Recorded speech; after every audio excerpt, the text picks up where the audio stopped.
Now, I usually don't do a part 1 and part 2 for Forbidden Podcast here on YouTube for the FioriousNation YouTube channel, but this is a rare instance with that being the case, as yesterday I unfortunately had no choice yesterday but re-edit the title to a part 1 yesterday because of internet issues. It was like really hot and humid outside. I'm not sure if that had to do with it or if StreamYard was just being StreamYard, but had to end the stream early to make it a part 1 yesterday because of issues switching from the laptop to the cell phone.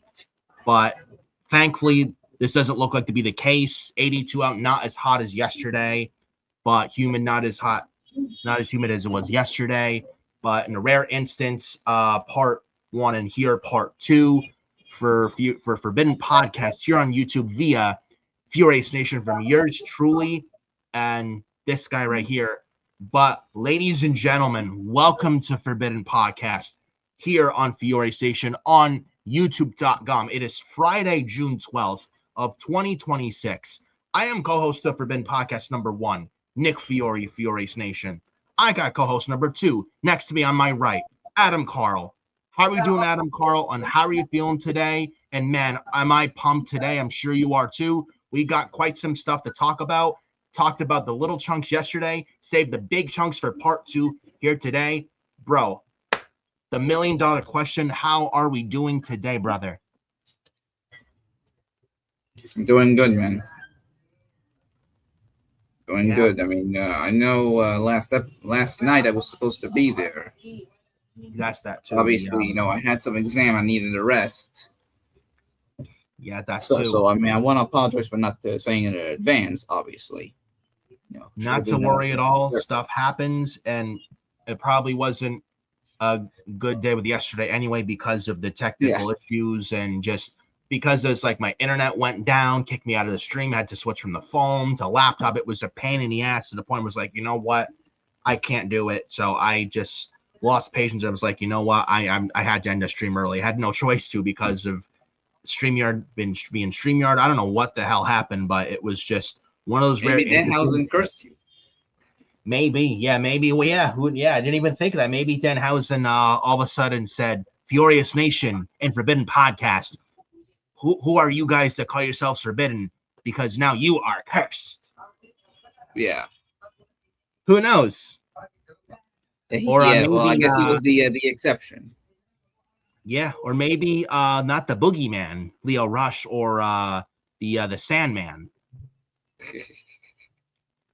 Speaking of Sandman, 21 years ago today, ECW One Night Stand 2005, the Enter Sandman entrance at the Hammerstein Ballroom. What a moment that was 21 years ago, where it was Tommy Dreamer and the Sandman versus the Dudley Boys, Bubba Ray and Devon, in the main event of ECW One Night Stand in 2005. What a moment that was. And everyone singing Sandman's theme song, Enter Sandman by Metallica, which still hits hard to this day. Yeah. What a fucking moment that was. It was incredible. And even a lot happened on this day. Oh, and by the way, 20 years ago, the anniversary, the official reuniting of Triple H and Shawn Michaels of DX, where I think the Spirit Squad, one of the members was like super kicked from Gorilla, then like launched, but it was a super kick from Shawn Michaels. I think it was when Triple H was getting beat down by Vince McMahon's Spirit Squad. Yeah. I think it was Mitch that got super kicked into oblivion on the ramp stage, or when you're about to enter the ramp, I think. And Triple H and Shawn Michaels officially reunited as DX, as friends again, as a tag team together for the first time in like 4 years at the time. From the first like 02 when Triple H turned on Shawn, then they got back together again in 2006, in the middle of 06. Man, I remember it like it was yesterday too. That was the night after One Night Stand 06, which yesterday actually was the 20-year anniversary of it. I forgot to mention it here. I wanted to do it yesterday, but because of the stream acting all kapooey yesterday, couldn't. But man, it's crazy how time flies. 22 decades ago with the ECW One Night Stand 05 and 06, especially the heat JBL got. Holy shit. He said something like, with the 06 one, he's like, I see no women out here chanting about a male organ. Now tell me who's like the fruit booty or something like that. I think JBL was chanting like the fans started chanting and JBL, you suck dick, you suck dick. So funny. And then JBL's like, I see no women out here, and all you are chanting about a male organ. So I want you to tell me who's the fruit booty. And he got heavily booed. Now the 05 one was, I mean, both heats were great on JBL with 05 and 06 One Night Stand shows, but I think 05 won a lot more because JBL got shut the fuck up chance. And then he's like, ECW can barely fill up a bingo hall while 1 block away is MSG, Madison Square Garden, where you put JBL's name on the billboard or marquee, it sells out. And then JBL was talking down to ECW fans like, any one of you could be ECW, and I'm above that. And then Kurt Angle was talking down the ECW fans at the 05 One Night Stand as well, where Kurt Angle got the you suck dick chance, and then Kurt Angle's like, your mama taught me how. It was so fun. It was incredible. The nuclear volcanic venomous boost they got, bro. Holy shit. Crazy. And then we had Rob Van Dam winning the championship. Cashing in his Money in the Bank on John Cena. Yeah, where if Cena lost, we riot. Yeah, Cena wins, we riot. And then Cena tried to throw his shirt to the crowd, and the crowd threw it right back. And then I think they were throwing toilet paper at the ring ropes during the Cena RVD match. I think fans were throwing like toilet paper rolls. Yeah. Let's just say it was a rough night for Cena at One Night Stand 2006. Oof. Ouch. Anyone that wasn't ECW was immediately the heels on that show. Even Randy Orton, who was from Raw in the middle of 06. I think he wrestled the ECW's Kurt Angle. And Orton got chewed up by that ECW crowd so much. I think even a fan in the front row ramp punched Orton right in the shoulder when Orton was making his entrance down the ramp. Yeah. And Orton was getting chants of fuck him up, Angle, fuck him up. Go fuck Cena. Orton swallows, break his ankle. Then he got pussy chants when Orton was about to go into ankle lock, but he backed away out of the ring and fans are chanting pussy, pussy at Randy Orton. It was so funny. Then I think he had pyro from the ceiling to add more heat to Randy when he was a legend killer. It was incredible. Even the debut of the Big Show's Crank It Up by Brand New Sin theme song 20 years ago too, bro. Well, it's the Big Show. He had destroyed like 4 people in the ring, I think, including the full-blooded Italians. Yeah, the Big Show. Yeah, the Big Slow. 2-time WrestleMania main eventer. Are you sure about that? I mean, the last time I recall, it was one time, the year 2000. They'll never tell you it was 2020. He never made, and the fact is, he never main evented WrestleMania in 2020. That was Brock Lesnar and Drew McIntyre, bro. Remember that? It was WrestleMania 20. It was WrestleMania 2000 and WrestleMania 2020. That was the Raw after Mania, bro. Come on. It was WrestleMania. They showed the WrestleMania hashtag, WrestleMania logos, the arena, the turnbuckle. It was the Raw after Mania, bro. They said it was the Raw after Mania when McIntyre. Where was the WrestleMania apron? Where was the arena? But they said was the Raw after Mania. Liars. You gotta go on Wikipedia. It also says the main event was Drew McIntyre versus the Big Show. So Big Show main evented WrestleMania in 2020. Really? Oh my goodness. This was Vince McMahon booking for you. The fucking Big Show in the main event of WrestleMania 2020. Can you imagine if he became WWE champion at the time? Can you imagine if he had beaten Drew McIntyre that night? And he almost did. Yeah, he almost beat McIntyre for the fucking title. Almost won with the knockout punch.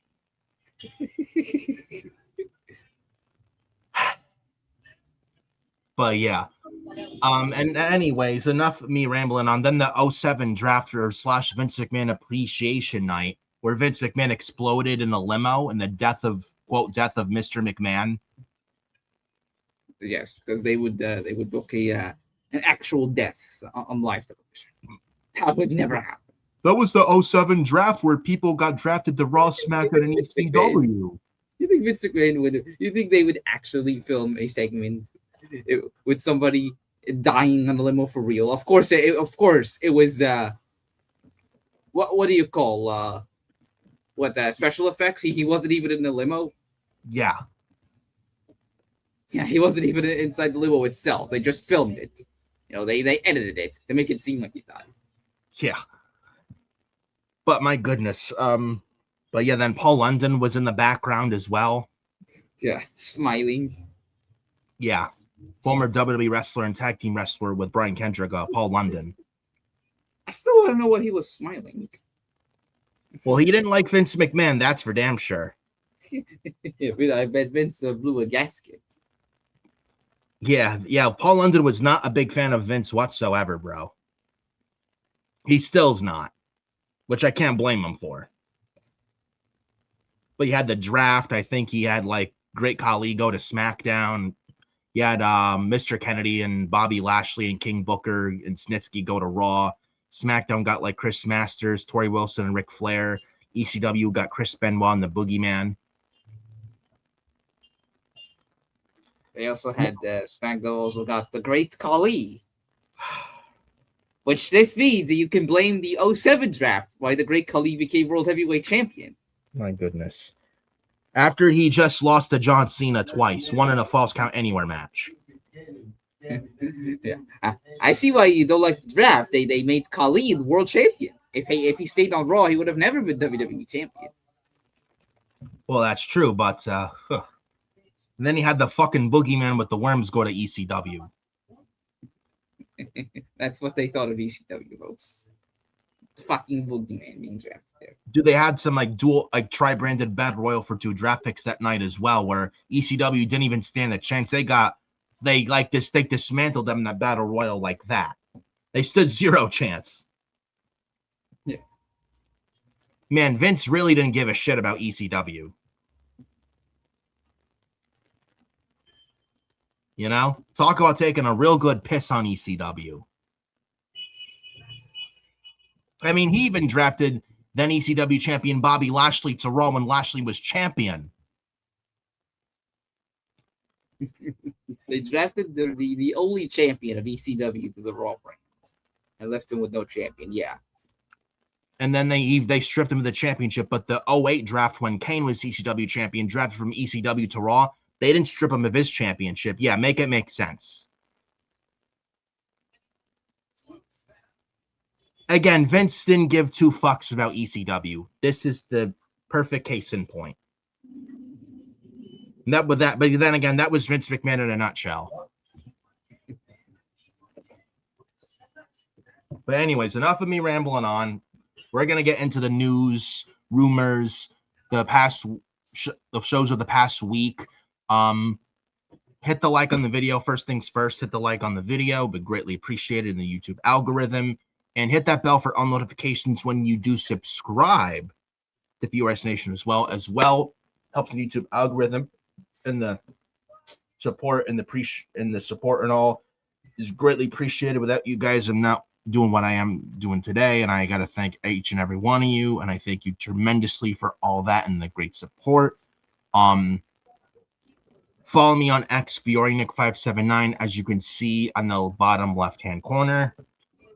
At Adam Carl 2005 over on X as well, bottom right corner. TikTok at FioriousNation, Nicholas Fiore 31 on Facebook, and Nicholas Fiore 2014 on Instagram. So those are social media links for that right there. And we might as well start. Oh, well, you know, you need to be covering and talking about TNA. Okay, fine. For once, we will do that here. But we're not covering TNA much often on this show. And you see why. You see why, though. I will say this. Starting today's part 2, episode 28, episode of Forbidden Podcast with this. Steve Maclin, ladies and gentlemen, yes, Steve Maclin is no longer with TNA as he requested for his release, and he was granted it. Steve Maclin, and not just Steve Maclin, but Myla Grace as well, have been granted their release by TNA Wrestling effective immediately, as the company announced their departures on their website. It says that they're both no longer with the company, and that TNA wishes them both the best in their future endeavors. So now, another thing, and this actually, I laughed my ass off with this.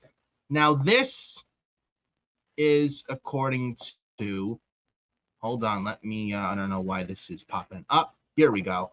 Little advertisement. I don't know why that was on the news.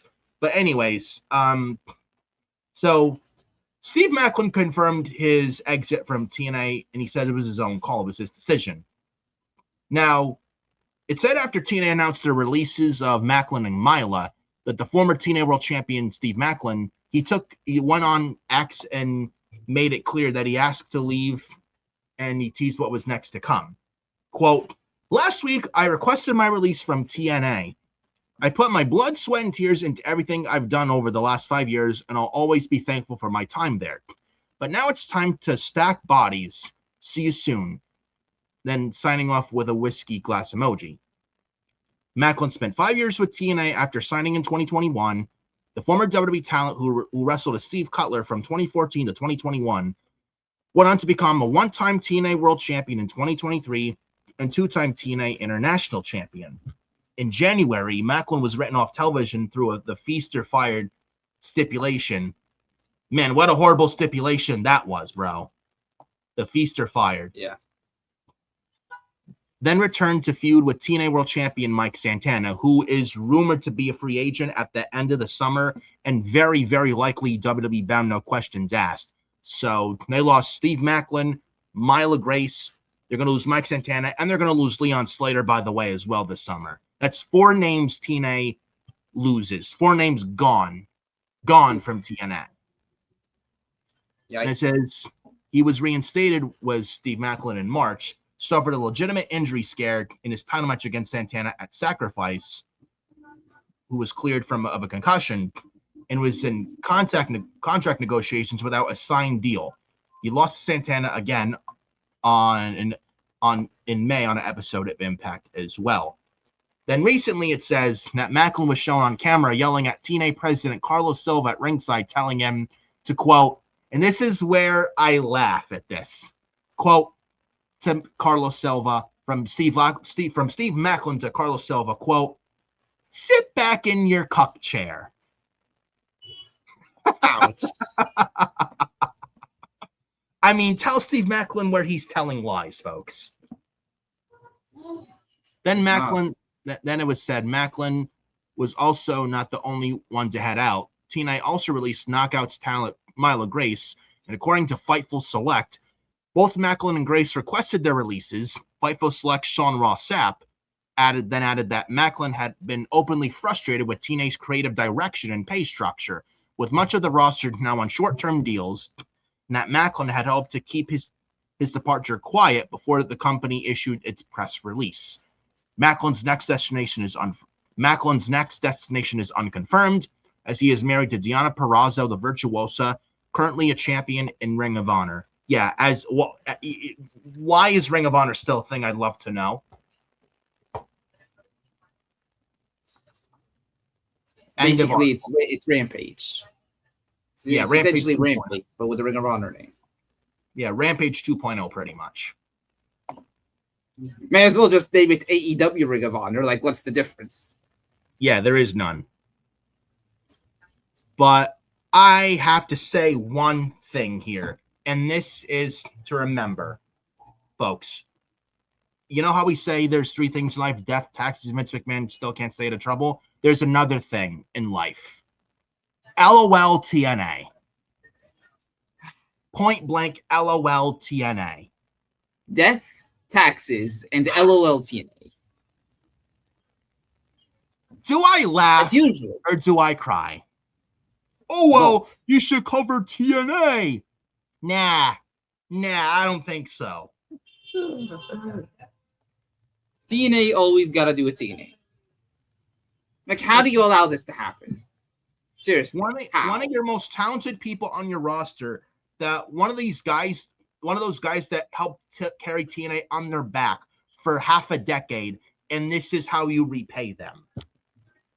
This is how you repay Mr. Steve Maclin.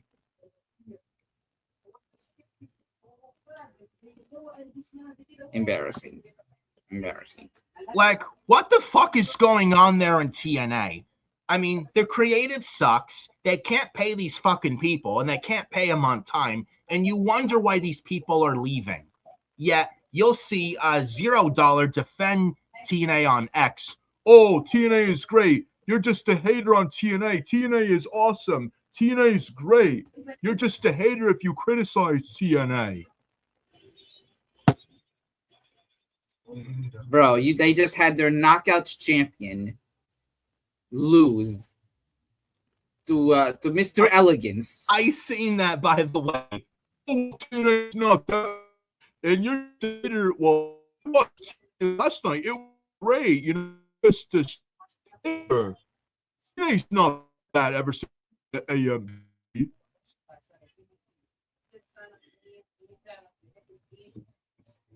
Sure. They just had their knockout champion lose to Mr. Elegance. Yeah, a character, Elegance brand. It's a comedy out of the way. The Elegance. Embarrassing. Hey.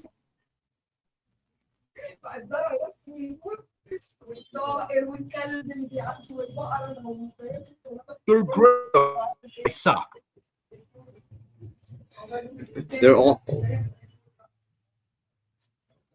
I gotta ask, did you watch TV last night? I heard good.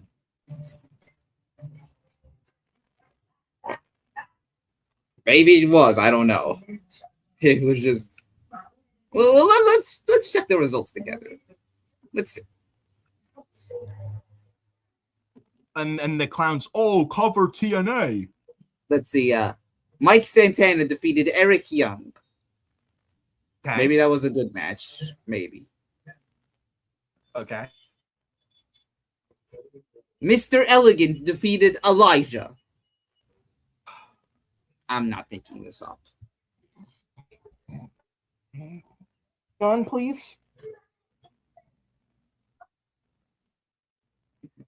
They had Elias lose to the fucking Elegance brand.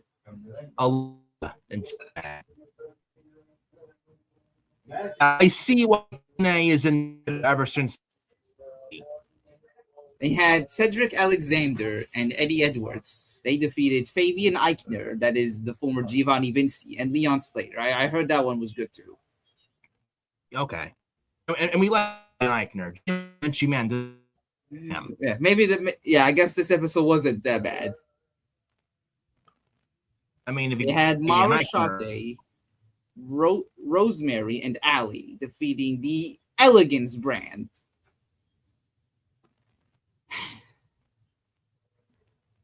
Why? Moving on. Who could possibly care? And we had Mustafa Ali defeating Casey Navarro. Who? Yeah, Casey Navarro. He's Top Dollar's tech partner. Jesus. You mean Zero Diamond? And wait, it gets better. It gets better, I think. Well, it actually does get better. I think they announced that Nick Nemeth will be calling his shot. That is basically their Money in the Bank. And he will be facing Mike Santana for the world title at Slammiversary. This is where Nick Santana written off the WWE. Yeah.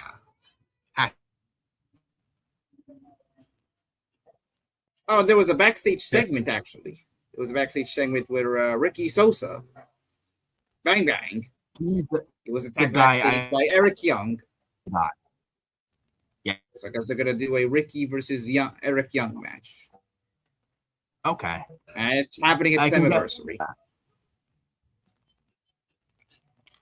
You also seen a little bit before live here. Tease something as well for anniversary on June 8th as well. If you've seen the boots, body attire, I think he's speculating, and I think this is the case. Using a trainer for Howie Downs, New York, and a original the TNA back in the next division. Now, Amazing Red back with TNA, I think that would also have going for them. They gave Maclin. They're going to lose much. Yeah, but who knows? TNA deals. They're most likely to go back to WWE and others there. Not going to be around forever. To Nick Nemeth, I could see him back to W as well. Nick Nemeth. You're trying to replenish. I think using Red would help building your current Ali Ricky Sosa. So it's on that.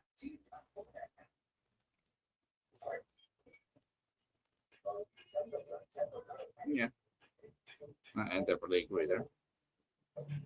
Yep, using Red and original.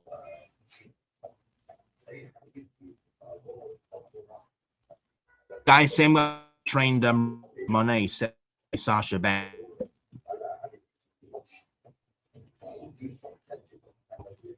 Listen, amazing. I think that's good, especially the TNA is going to lose.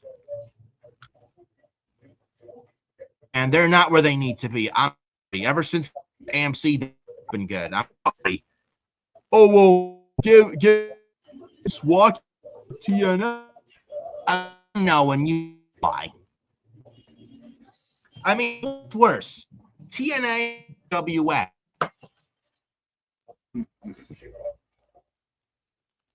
Seriously. Which is worse? Maybe TNA, I don't know. Better.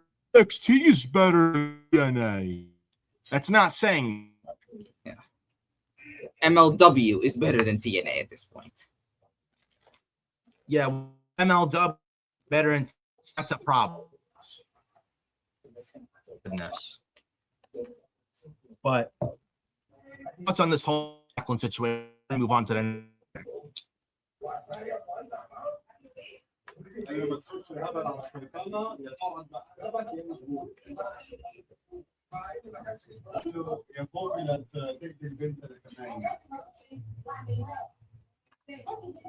I mean, Steve Maclin. I mean, does Silva really fuck he's doing? Like, I don't know why not some more TNA. Stupid still. Even Carl Silva drove Gail Kim. And Tommy and TNA. Good luck with that. You got Tommy Dreamer at EW Original TNA. on him. Ah, yes, Tommy Dreamer. 50-year-old washed Dreamer. Yeah, who can barely move, and then you got the Delirious. I want to know who's worse, the Delirious or Bruce Pritchard. Yeah, right. Your thoughts, Steve Maclin and the Carlos Silva in TNA. All I guess LOL TNA.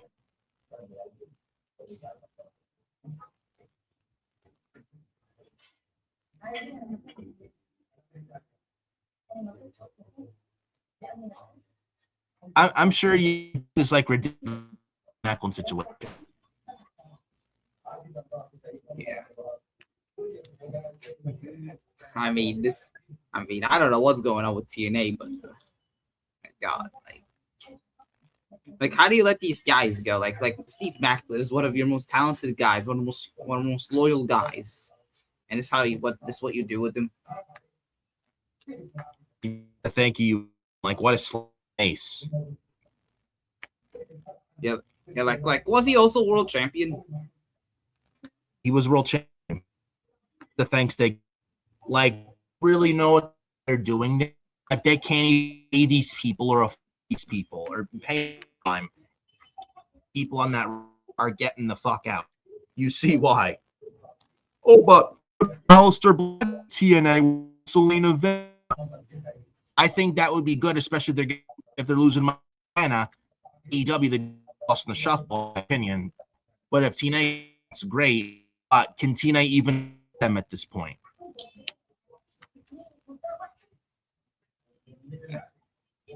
That's the question. What the hell is TNA? This bad of money than paying wrestlers? Is it this bad? Like, you can't even for talent time. I don't want to say they have. I don't want to say they have financial troubles out there or they are in debt, but it's like, what's going on there? It's like when you can't get talent on that is embarrassing. Every sense of the word. You would you ever say WWE does pay cuts? Even with that, they still WWE, they know how to get their fucking time. Never ever going to be stories that pay the talent on. That's just embarrassing at that. You will see WWE do so stupid, not talent on time. Not even talking AEW and paying.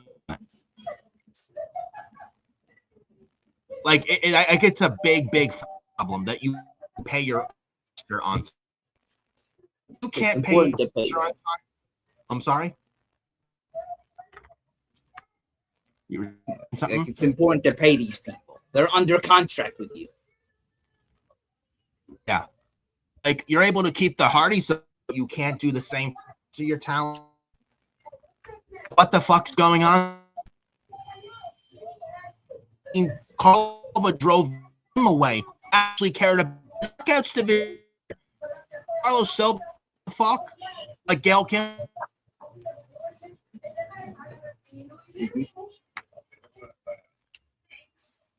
And I think so. Scott, I still know why he got driven. He actually helped make team good. He got driven.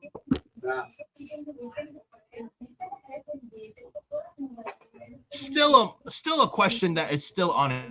Why Scott DeMorga? Yeah. Carlos, who knows about pro wrestling? Unbelievable, bro. Said LONA. At point, TNA even sells this company eventually. Honestly, if you ask me, I probably think they end up getting sold. Do you think we even bother purchase, or is it just a WWE an investment? I mean, if the Undertaker can do such a good job with AAA, I mean, why wouldn't they want to replicate it with TNA too? Or maybe give it to AJ Styles. Yeah, I would at least trust the Undertaker any day of the week over Delirious or Tommy Dreamer. At least he knows what he's doing. Or if not, I'd say Styles. AJ Styles. Yeah, AJ Styles, Abyss, Bobby Roode. I mean, they're TNA originals. Jeremy Borash. Yep. Just a guy who's been who was with TNA since one. A day or like Kurt Angle, who actually knows, loves, cares about it, and knows what they're doing to help keep the company afloat, burned right to the fuck. Clearly, Carlos Silva knows nothing about wrestling. Clearly is clueless. Get him out because he clearly does not care. All he cares about is the money up in his back pocket. All Carlos cares about. Get someone there who actually shit, who will get these talent time, that company track to where it will be. Undertaker came. Where was Bank about to go? What a business. WWE help them make them good again. Now Undertaker AAA. AAA, in fact, it's better than SmackDown. What's nice to tech? I mean, look at what done for to see where to a point where hey, you brought an example of that. Imagine it not purchased. I don't know where AAA would be. Probably not be around. He may have been around at this point. Like how WCW and ECW business in 2001. AAA would have had the same exact not coming in day. And then Undertaker not taking over. See, I don't know what TNA they got their shit. And it's not good. It's really not good at all. I mean, I hope for the best for them. I mean, I don't want to see them die, obviously, but these decisions aren't helping. No, not at all. When you have a guy who knows nothing about wrestling, that's a big problem. Time.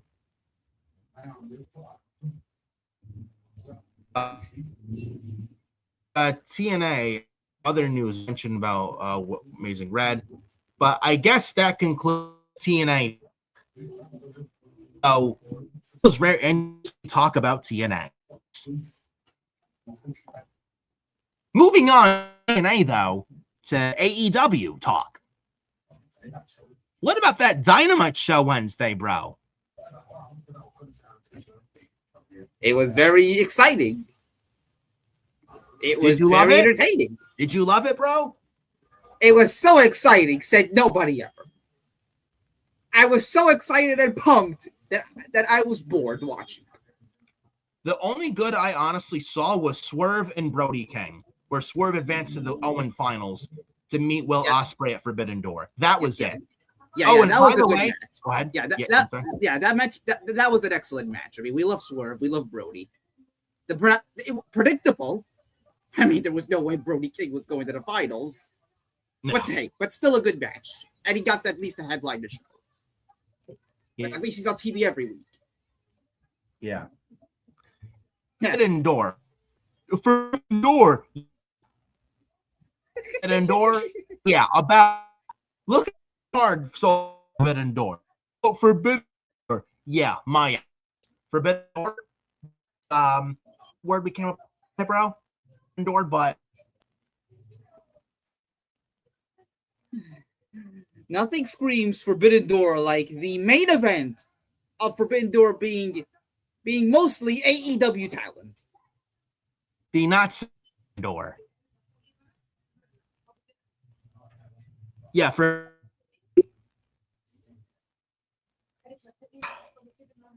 wait, hang on. This fucking AEW and that show, man. Shit, one of the worst Dynamites this past one, dude. Side of Swerve goes. W sickos me. You're just a W. Why? Because I enjoy.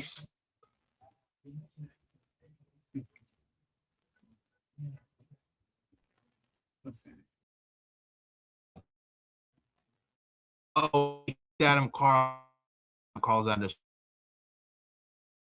Like what?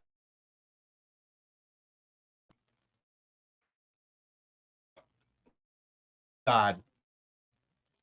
AEW, dude. Hold up, I can pull up the Forbidden match card. Here we go. Didn't like what we had, bro.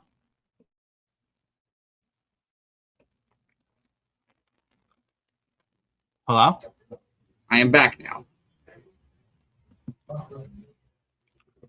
Man, Tony Khan's trying to sabotage this. Yeah, man, it's be getting really hurt. But so, look at this card come 28. Look at this. Take him San Jose, California. Osprey in the Owen and the Cup final. Got the women final. Most likely going to be a Mercedes predict with Mercedes. Yeah, is beating her, and Athena is in the world. No way Mercedes don't finals. Kenny Omega versus Jr. and Disco versus MJF, where a cage match where it's 5-on-5. It's yes, with MJF from Kevin and other people, Briscoe going 5 other steel cage match, and if Briscoe wins, in an AEW championship match against MJF. Watch them team MJ or other members. Watch them be the what do you call them? I was gonna say the not so demand, but I don't think they're gonna be his partner. Do that. That would not be. Watch. I would be shocked if it's demand or the man. I won't be surprised though, but then again, I don't actually think it's gonna be Total Leon, Ricochet, and Bishop Khan. I think his partners will be the Don Callis family. Joy. We had a backstage segment with MJF. He paid Don Callis. He gave him a briefcase full of money, and Don Callis accepted his offer. And now his MJF will pick 5 Don Callis family members to be his partners in the steel cage match. The same MJF, by the way, who has a hyperextended knee injury. And yet they're putting him in a steel cage match. Why? Why? Why? Yeah, this is your Forbidden Door main event right there. MJF, the Don Callis family, versus the conglomeration. Match is so good, and so 4 matches so Forbidden Door Sharon Jr. Oh, and it's only one of these matches is a Forbidden Door match. He won. Yeah, that's Kenny Omega and Zack Sabre Jr. My ass. Mm-hmm. Yeah, Forbidden Door, more like we should call it the revolving door. Yeah, it feels like how Vince charge you had how every hour. This is what Forbidden these days like. Was in charge, sell ever. It was just one tired, drawn out review, or it's like Obertel. Oh, it was just. If anything, to get rid of the review had a while. What is doing for the eight? Like Tony and eight.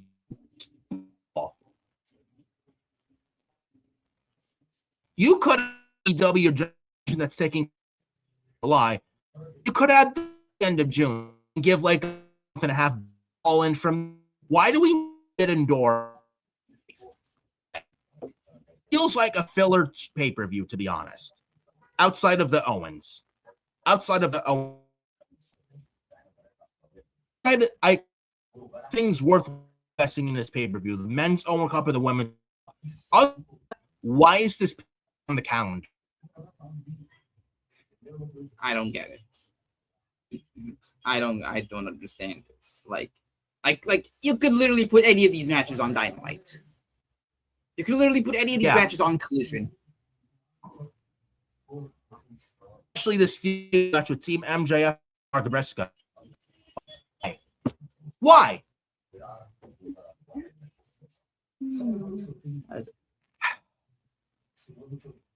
And then it's Owen Cup. Mercedes, it's predictable. You really, if you Mercedes at the final, you're an idiot. Mercedes is so Owen Cup finals. No way it's not. And then I might show him outside Swerve and King, a waste of time until Wednesday night. The final won their 3-1 finals. That was more entertaining. AEW. Oh, bad Dynamite. My God. The great comeback in history with no up the current end against the San Antonio. That was way entertaining and better than what we got on Wednesday. When I'm telling us. Come on, bro. You mean to tell me that you did not enjoy Jon Moxley feuding with Shane Taylor Productions? Oh my God. Move on, please. Yeah. The less I see Shane Taylor Productions, the better. But the more I see them, the more I want to grab the fucking pillow. They're having Jon Moxley feud with people like Sean Dean and Charlie Bravo. Fucker over there with Moxley and the Death Rider. Like, this is the best for any guy who carried the company on since day one, since 2019, and now this is the best you have for him. Yeah. This guy is Mr. AEW, the heart and soul of this company, and this is what we're doing with him. Without Moxley, where the fuck would AEW the best you have to offer a guy like? Are you kidding me? Shane Taylor, I could flying shit about. The only guy who is good in this faction is Shane Taylor. That's it. And it gets better. We are getting Death Riders versus Shane Taylor Productions in a Cincinnati street fight this Saturday on Collision. You know what I will not be watching? Yeah. Here's something you could not watch.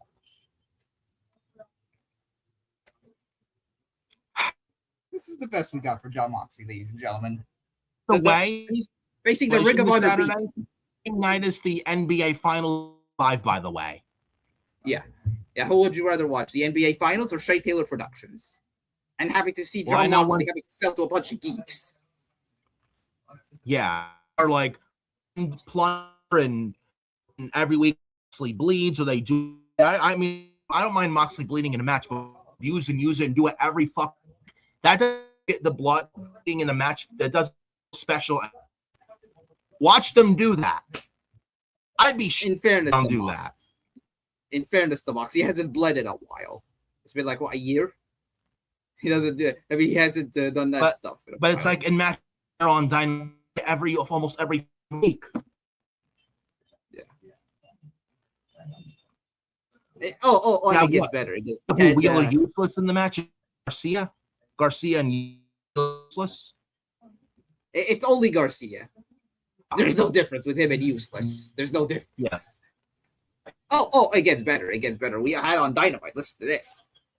We had an appearance from the Boogeyman. Yeah. Not the guy with the worms. It's Leo Rush. He was in attendance for Andrade versus Orange Cassidy. Exciting. Hey. Exciting. We also had the Women's Owen Hart Cup semifinals. It was Sky Blue versus Maya World. And no, you didn't. And no, you didn't hear wrong. Maya World. Yeah, Maya World. Yeah, Maya World won. It was supposed to be Sarai in this match, but she pulled out because of her neck issues. Sarai. Also sending my thoughts and prayers to Maya World and her family. She just recently lost her brother, so I want to send my prayers and condolences to her and family.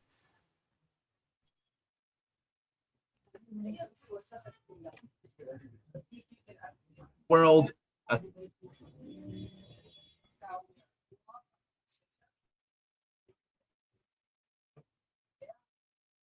But so on, yeah.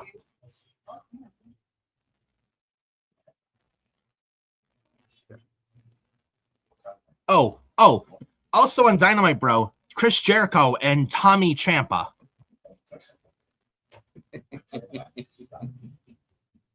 Tommy. Also, Chris Jericho with these live and really.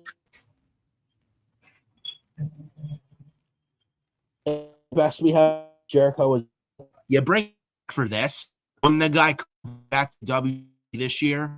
Now he's just the way in AEW. You got a feud with Jericho and Ciampa, which could be a good feud, and you are building it around a name. You're building it around the name Tommy. 1,000 reasons I don't like Chris Jericho and being called Tommy. Like, what the hell is that? That's like a fucking third grader would write that shit. Like a third grade segment. Like this 7 book this.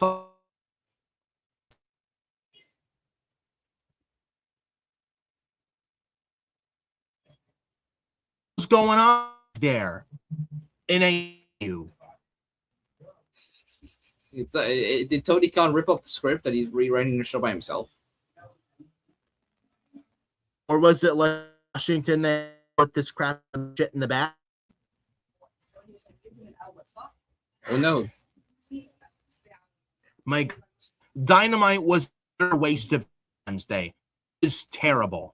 If you missed this past week, I think God give nothing. Absolutely nothing. Outside of Brody. Outside of Strickland and Brody.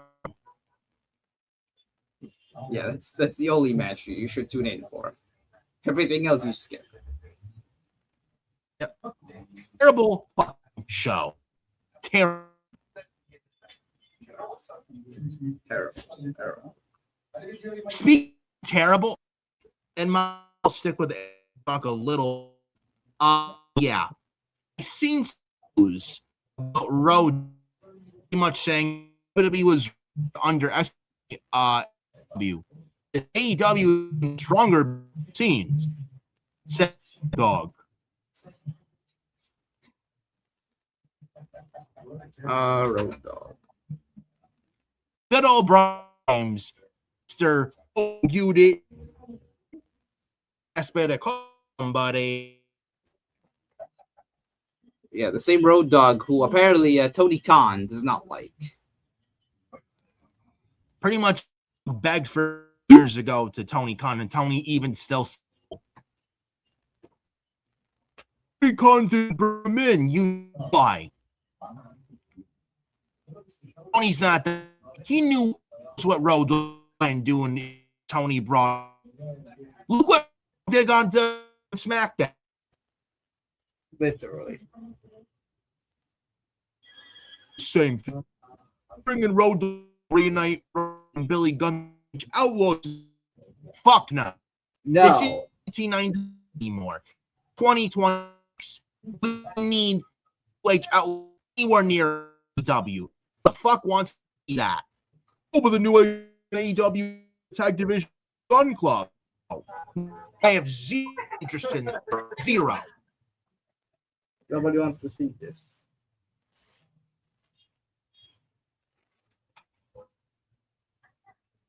Like, this is ridiculous, dude. It's like, this clown Road Dogg, man. It's like, oh, AEW stronger behind the scenes. Tell me Road Dogg is looking for AEW without actually saying Rogue. Saying that Rogue. Tell me Rogue is not begging for a job without asking that. Yeah. He's only saying this because Hunter had no more use for him. That's the only one. That's the only reason why he's saying it. Sounds like a very old man to Dogg. Very he sounds because Dogg let him go months ago. Yeah, they didn't want him anymore. That's why he's saying it. Even though Tony doesn't even want him. Yeah. But on, ladies and gentlemen, into little talk. I might as well stop. Vince the merger law. Yeah, unfortunately, yeah, Vince money out of it. It'll save his problems. All I will say is Vince McMahon.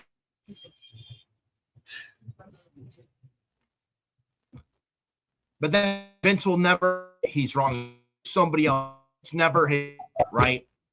The man never blames himself for any wrongdoing. Of course he's settled. Yeah. I mean, she probably, if I were to give my opinion on this, she probably wanted to move on. I'm sure it was probably stressful for her anyway with this lawsuit and given everything she went through because of that fucking snake. Yeah, pedophile, sexual piece of shit. Yeah. All I'll say is that though she exposed him for the man he is, which truly is. That alone is a win. But now McMahon is going to get cleared. Going to come back to W and try and buy Arya and bring him back. You think Vince is coming back? Bruh, sponsors were pulling out left and right because that man was still there. You now actually generally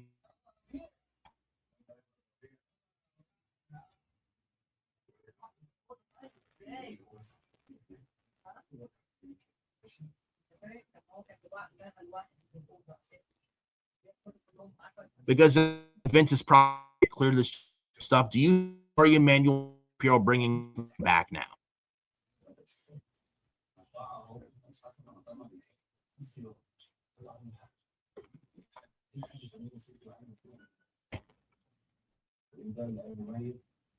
McMahon's hacking the system, but maybe I don't know. But do you think Vince McMahon? Now, I ask. I mean, Vince McMahon is coming back, going back and be powered. Do you think it's going to be in?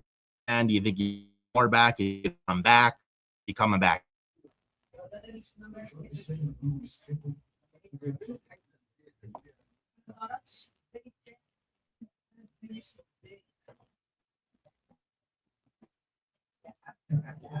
I can hear it. What's going on there? I don't know what's going on. I can hear you now. But yeah, Vince McMahon now lawsuit settled, fully handling the genetic private arbitration. Do you think there's Billy Vince McMahon?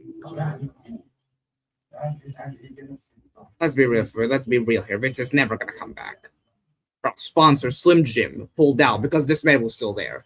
And we all know the one thing that Ari Emanuel loves more than anything is the dollar. They're sponsors. Yeah, that's all I care about is TKL. They're sponsors. They're advertisers. Bottom line. Their bottom line. Yeah, they're never gonna sacrifice that just to bring back one guy. If Vince were back, it would be a terrible black spot. I thought Slim was bad. A little questions.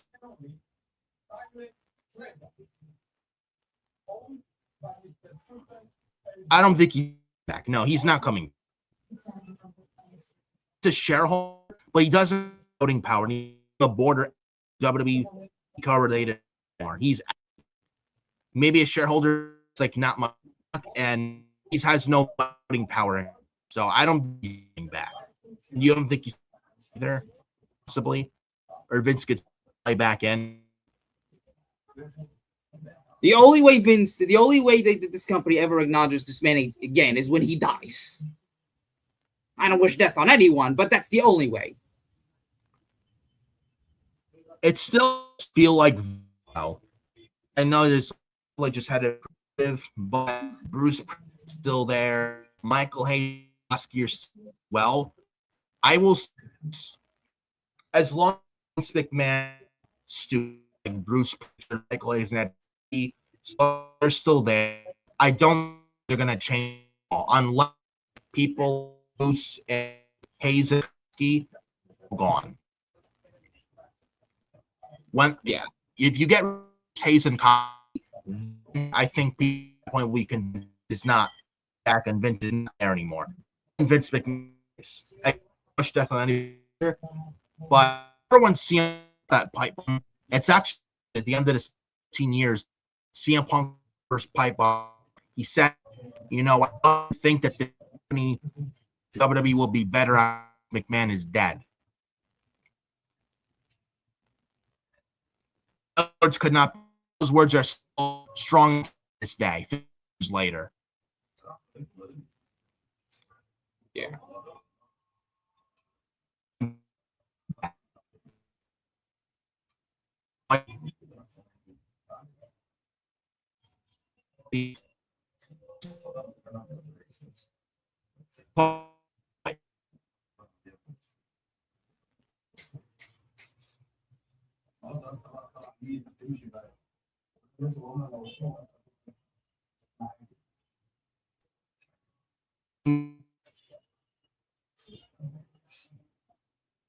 It says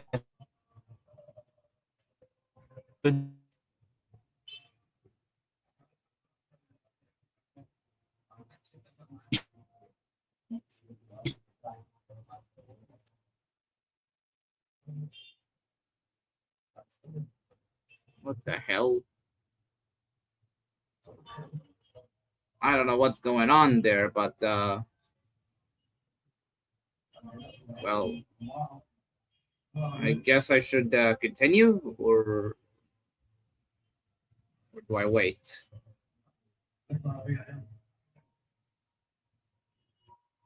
Sorry there, folks. Something went wrong with my pal there, Nick. I'm guessing internet problems.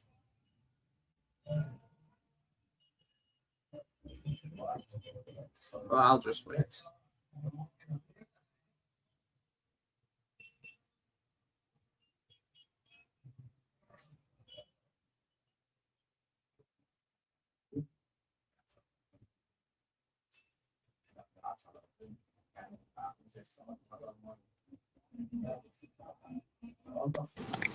There we go again. I know this fucking happened like yesterday. Is exactly what I was talking about. Yeah, internet's not connected. It's probably a StreamYard thing. I'm very sure something's going on. So apologize for that, ladies and gentlemen. But as I was saying with this Vince McMahon thing, yeah, the deal with the transaction, this exact kind of legislation follows every single. Pretty much says at the end, we reached out to sources involved in other lawsuits with WWE and TKO that believe at least one of them will make it to discovery. I think it's the ringside boy lawsuit. I think it is. Correct me if I'm wrong. The Ring Boy scandal. Yes, Ring Boy scandal. Thank you. Yes. Yeah, the 1992 scandal, which well, I don't want to mention what happened there, but it's a disgusting situation. Yeah, I didn't read much of it, and I'm sure you probably did. I didn't read much of it. I'm sure it's disgusting. Yeah, disgusting. Pretty much like yeah,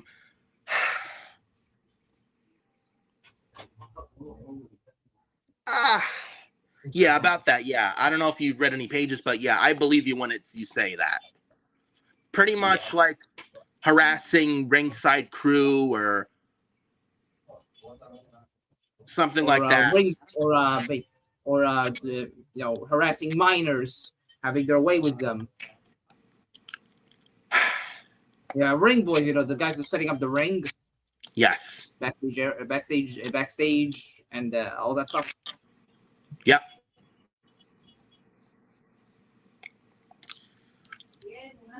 Yeah. Oh, but the people want Vince McMahon back. Be careful what you wish for. You read the Ringside Boy lawsuit? Yeah. Fuck Vince McMahon.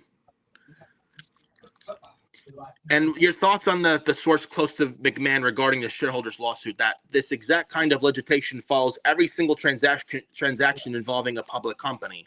But here's the key. Endeavor's bid was by far the highest. It was signed off by 3 separate independent banks, JP Morgan, Rain, and Moelis. Or Moelis, right? That's why the WWE's board of directors gave their unanimous approval. The deal created the premier combat sports company, and the shareholders made an absolute fortune. This is a statement of someone close to Vince and not factual in nature. And sources involved in other lawsuits with WWE and TKO were reached out to. They believe at least one of them will make it to discovery. Thoughts on what this may mean? Of course, Vince's lawyer is lying, just like his client. It's so fitting. Vince the bullshit artist until the very end. He'll never admit. Has Vince ever admitted once that he was wrong? No. Never. This is typical Vince McMahon, folks. It's never Vince's fault. It's always somebody else's fault. Vince is above higher and higher than God. He's a genius. He's never wrong. And yet there are people out there that want this man back. Even I've seen something that Teddy Long and PWP Nation, 2 clowns. Oh, we need Vince McMahon to get things back on track. Oh, we need Vince back.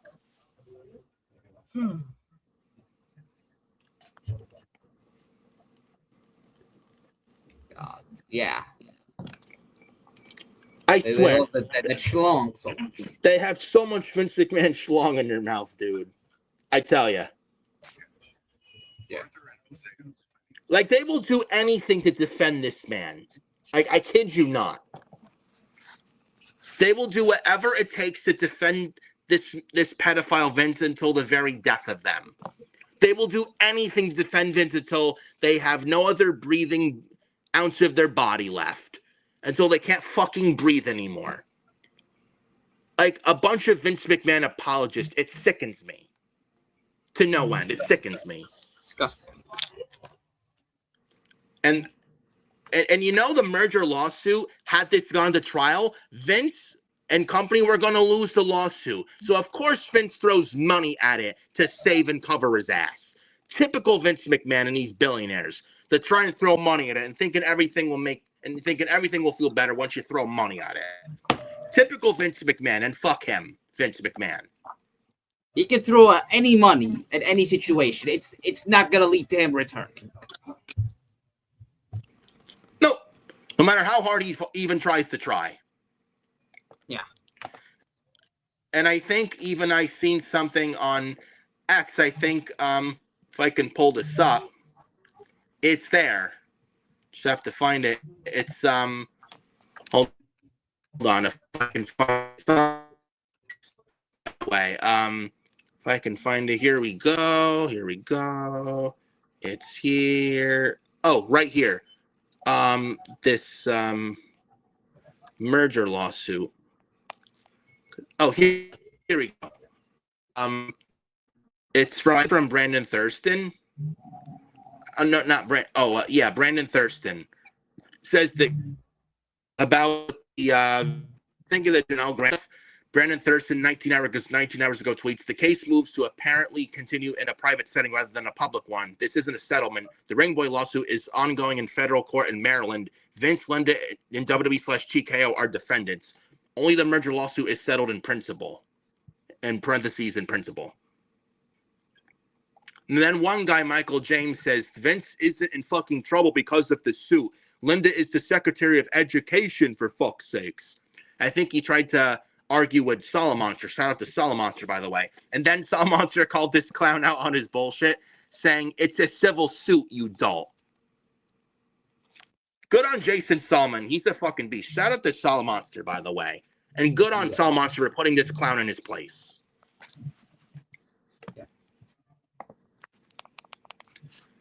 I tell you, like I said, there are Vince McMahon defenders out there, dude. I tell you. Vince McMahon could rape their fucking children and they would still defend this man. That's how bad they are. It's like a cult. Yeah. Yeah, the same people who said, oh, Pat McAfee was a good heel during the road to WrestleMania. He was nuclear heat. He got you talking. For the wrong reasons. Oh, but Pat McAfee is talking shit about the IWC and he's getting you talking. That's his job and he's doing his job, you fucking idiot.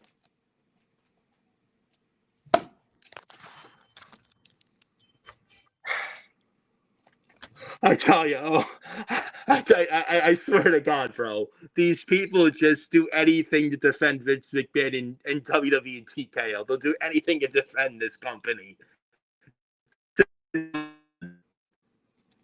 Yeah, the same people that would do anything to defend Vince McMahon and never acknowledge this man is an idiot. This man is an evil monster. Yep, and he should never, ever, ever, ever be back. And he will not be back. Nobody wants him there. Nobody. Anybody that says no they wrestler, want Vince no McMahon advertiser, back, no sponsor. Nope. Not even the people in creative fucking want him there. If you're one of these people that want Vince back, you are just as bad as him.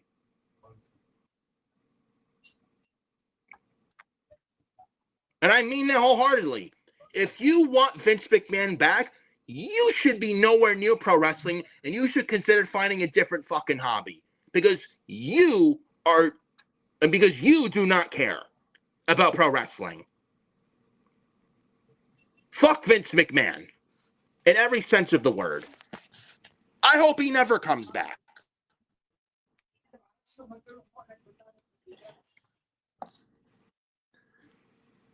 Moving on to next topic. Now talking with SmackDown. Ilja Dragunov, apparently, according to The Observer, Ilja Dragunov is not seen as a top guy in the WWE, according to Dave Meltzer. Now, take him with a grain of salt. He says that the company does not see Dragunov as a top guy. He says, quote, he is an interchangeable mid-card guy. Then he also suggested to Meltzer that Dragunov has gotten lost in the shuffle as the company builds storylines around other talent. Meltzer then was also careful to say he is not necessarily arguing that WWE is wrong. He noted that Dragunov has never really been given the opportunity to be more than the performer who delivers great matches, while crediting him with a level of intensity that he said sets him apart from everyone else on the roster on SmackDown. Thoughts on this? It's Meltzer. Like, who's gonna trust him? Now, could you believe this, honestly? I mean, there may be some truth to it. I mean, just look. I mean, where's Dragunov been? Yeah, he's been since the SmackDown before WrestleMania. I think he was in the Andre the Giant Memorial Catering Battle Royal. I think that Royce Keys won.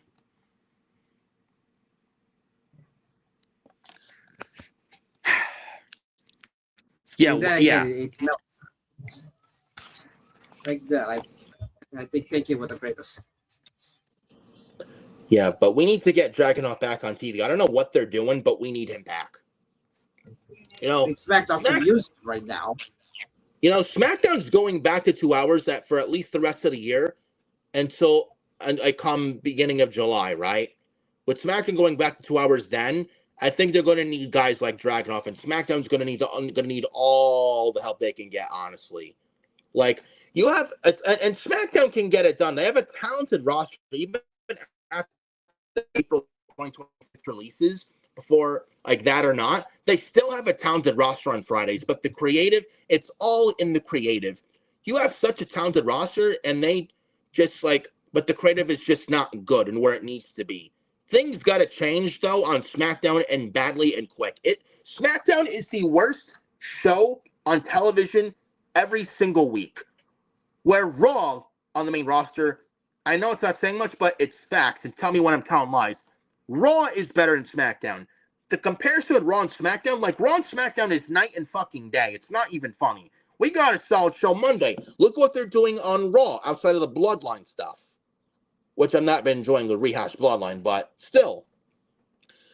Right now, in comparison Raw and SmackDown, Raw is the better show. It's not saying much, but it's facts. SmackDown is the worst show on television. Even NXT is better than SmackDown. When you have a developmental show, NXT better than SmackDown, that's a problem. SmackDown is the worst show every week on live national cable television. It's that bad. And that show needs all the help they can get. Let's get Dragunov back. You got Carmelo Hayes, Ricky Saints, Trick Williams. You got Finn Balor, Royce Keys. You got Gunther, Cody Rhodes, Sami Zayn. Hopefully Kevin Owens is cleared this year. Randy Orton and Drew McIntyre are supposed to be back any time, any day now. And then you got Finn Balor, like I said. CM Punk. Maybe going to traded to SmackDown. And CM Punk. And actually, we're going to get to that. We're going to get to that momentarily, as a matter of fact. And if he goes there, I'm telling you, and SmackDown needs all the help they can get. SmackDown could realistically, imagine SmackDown has Cody, Gunther, Sami, Orton, McIntyre, Balor. Cody, Gunther, Sami, possibly Kevin Owens, McIntyre, Orton, Balor, and Punk. Those top eight for SmackDown, dude, SmackDown could be the A show again. Punk to SmackDown is like a game changer. Oh, but move Punk to SmackDown? Oh, the B show. That means Punk was never a needle mover. Give me a fucking break with that. And we're actually going to get to that momentarily, but give me a fucking break on that one. Oh, Punk was never a needle mover if you move him to SmackDown.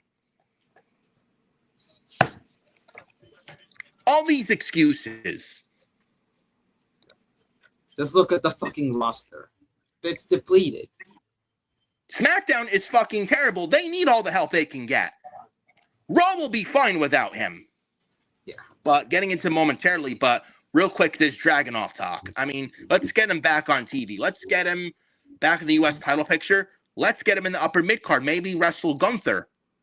If Gunther's not champion going into SummerSlam, you know what I'm booking for SummerSlam in Minneapolis, bro? Gunther versus Ilja Dragunov. I don't care what anyone says, whether it's for a title or not. Book that match for SummerSlam. I guarantee to you nobody would complain. Nobody. Oh, but it's just a match. Why? They have a story. Well, that's just a match. Boring. If you think Gunther and Dragunov is boring, then maybe you need to have your head examined. Yeah. If they book Ilja Dragunov and Gunther for SummerSlam, I have zero problem with that whatsoever. I have no issue with that at all. They're going to need just you let those two Gunther. You can't just do Gunther versus Cody all the time. Yeah.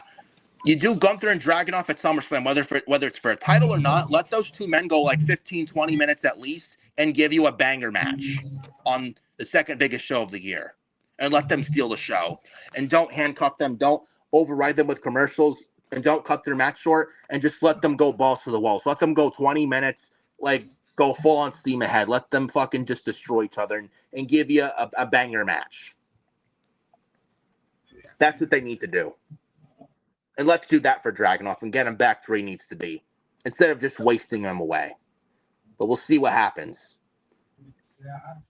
But moving on, I mentioned momentarily, and by the way, SmackDown, by the way, outside the King of the Queen of the Ring matches on Friday SmackDown last week, outside of that last week, I mean, it was okay.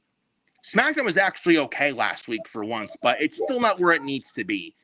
I can't wait for SmackDown to go back to 2 hours, honestly. That can't come fast enough. Yeah, that day cannot come fast enough. What do we have? Like the Queen of the Ring, Raquel Rodriguez win the Queen of the Ring first round. I was going JC Jane, but Raquel Rodriguez is in the semis. Wrestling Io Sky, by the way, in the semis. We had Dominic Mysterio, the Judgment Day, win the King of the Ring first round with beating Braun Breaker in the match. What? Now, I don't hate Dominic Mysterio, but it's like, Braun Breaker was right there. Like, what the fuck are they doing? Like, I tell you, Somebody on the SmackDown creative team needs to be fucking fired. You're having Dominic. You're basically building this entire King of the Ring, Queen of the Ring around the Judgment Day, basically. Oh, stop hating on the Judgment Day. You're just a hater on the Judgment Day. Oh, you complain about them playing it too safe? This isn't safe, and yet you still complain. Bro, the Judgment Day is a dead faction. Yeah, they have McDonough, they have Dominic, they have Raquel, Roxanne, and Liv. That's it. Without Finn Balor, what is that group? Literally. Raquel Rodriguez pinned Kiana James. Oh, and Julia and Kiana James, yeah, no longer a pairing. I actually like that. Yeah. Thank goodness. You had Jade Cargill and Michin defeating Charlotte and Tiffany. Yes. Why? Yes. They're still keeping Jade Cargill? Why Jade Cargill and the not so baddies? They're still keeping this feud going. And according to our buddies at Fightful, apparently the plan for SummerSlam is Charlotte versus Jade Cargill. So what are we doing with Rhea at SummerSlam? Hopefully JC. Even if she doesn't win the Queen of the Ring. Oh, I don't know, man.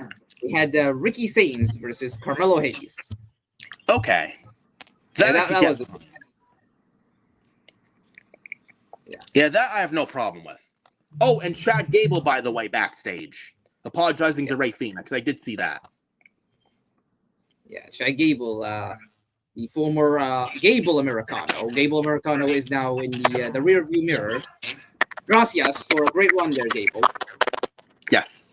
Yeah, the mantle has now been passed down to Kaiser. Right, and rightfully so. Yeah, it's good to see Chad Gable being himself again. And man was he over. Yeah, man was he over stuff. Yeah, it was time to move on. Time for him to move on from the mask. He even showed up backstage in a segment with Sami Zayn. He was backstage with Sammy. He was backstage with Ray Phoenix. He also apologizing. He was apologizing for what he did as El Grande, targeting all the luchadors and mocking Lucha Libre. Phoenix did say he forgives him, but he told him that he has to speak with his brother, Chad Gable. That is, Gable has to speak with Penta. And Chad Gable it needs to be Chad Gable on SummerSlam wrestling Penta for the IC title. If they don't do that, the creative team needs whoever's on the creative team needs to be fired. I don't care what anyone says. This is an easy slam dunk for Paul Levesque.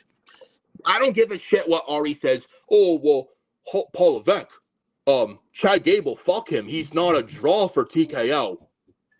If I'm Triple H, I'm saying fuck off, Ari Emanuel. Let me do what I need to do. And fuck off Mark Shapiro as well. I'm going to do what I want to do. And you need to put Chad Gable on the SummerSlam card and have him wrestle Penta for the IC title in Minneapolis at SummerSlam. And you have Chad Gable win the IC title there. If we don't do that, something needs to change on the creative team. Chad Gable is white hot right now. This man is over.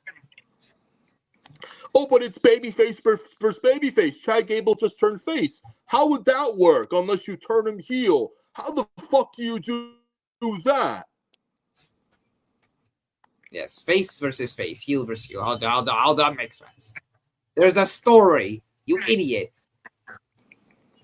Yeah, and you know when Penta came to the WWE on the second Raw on Netflix last January of last year, who did Penta face in his debut? Chad Gable. Full circle. It makes sense. Who was El Grande? Who was El Grande Gable targeting? Penta. Yeah, he cost him the Intercontinental title at Backlash. And you know Penta, and I think Penta and Gable, when Gable was the Americano, weren't they supposed to wrestle last summer in MetLife Stadium at SummerSlam? Yeah. Before Gable got hurt? And it was going to be a mask versus mask match, and Gable was going to lose and unmask? at SummerSlam last August in MetLife Stadium in New Jersey. Yeah, that's what they were heading. That was the plan. And I think they were also the Money in the Bank match too. Yes. Yeah, they were. Yeah. Yeah, so this was all leading to a singles match where Gable was going to unmask at SummerSlam. And then obviously he was injured, and then Kaiser took over the role. And the rest was history. If they do this match at SummerSlam, which they should, this would at least make up for what they were supposed to do at SummerSlam last year before Gable got hurt. This at least makes up from that from last year. Yeah, at least conclude that part of the storyline. They say everything happens for a reason. Man, is that true? Yeah. I mean, look at the pop Gable caught on Raw Monday night. And by the way, he's back with his CFL music when he was with Jason Jordan with American Alpha. I think it's called Elite by CFL Money. He got that music back. Yeah. Yeah, he got a big reaction, saving the Luchas. Yeah. After Rusev unmasked Mysterio. Rey Mysterio. Yeah, Rusev ripped like the mask off Rey Mysterio in like half. And Rusev got a ton of heat. And I'm liking what he's doing with Ethan Page, by the way. Man, Chad Gable got a big fucking pop. Like you said, he's red hot. He's white hot right now. Taking on both Rusev and Ethan Page. Almost like I'm watching another Kurt Angle and Chad Gable. Like the comparisons are there with the perfect comedic timing, the in-ring, everything. Chad Gable like a mini Kurt Angle. And Chad Gable is the main event star. I don't care what anybody says. Oh, but Chad Gable's too small. I don't care. Who cares if he's too small? He is the main event guy. Do not at me. Like, I don't want to hear the excuses. Oh, Chad Gable's the vanilla midget. Oh, Chad Gable's too small. Oh, he's a mid-card guy. Jey Uso became World Heavyweight Champion. Yeah, Yeet Man. Yeah, and he sucked. Yeah. And this man tapped out Gunther like a bitch at WrestleMania last year. Remember that? My God. That was terrible. Like, of course Gable can be a world champion. I'm not saying you should be facing the company. But he can be a main event guy. Just give him a chance. Give him a shot. He can be something. Get behind him. He's white hot right now. Crown him at SummerSlam for the IC title. IC champion at the latest. Oh, but what about Chad Gable for SmackDown in the U.S. title? No. As much as it has a nice ring to it, Chad Gable SmackDown American made with the U.S. title, as much as it has a nice ring to it, Gable on Raw with the IC title makes a lot more sense. Oh, but face versus face, Penta Gable SummerSlam IC title? Face versus face. What sense does that make? I could say the same thing for Chad Gable and Trick Williams. Both are faces. What do Trick and Gable have to do with each other? Nothing. Nothing. They never even interacted. Minus the Royal Rumble, but even then, that was because Gable was still the original Grande. Yeah. Chad Gable and Penta at SummerSlam for the IC title is the way to go. If we don't book that match on one of the matches on the SummerSlam card, something is wrong in the creative team.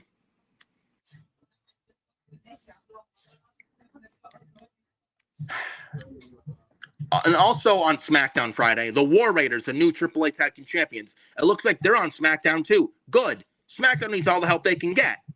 Yeah, I can use some tag teams.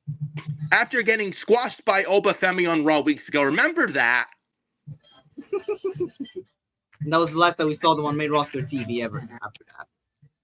Oh, stop hating. Yeah, this is what they were doing with the Vikings. They had them, and this is what they were doing with Oba. These open challenges, feeding them to Oba like if they were fucking pet food for Oba Femi. When the War Raiders are worth so much more than that. When Raw and SmackDown both could use tag teams. You know, look at their tag division. On both shows. It's a business. Yeah. The Vision, a cursed group with the tag team titles. They haven't defended them much. Now Logan Paul is out the rest of the year.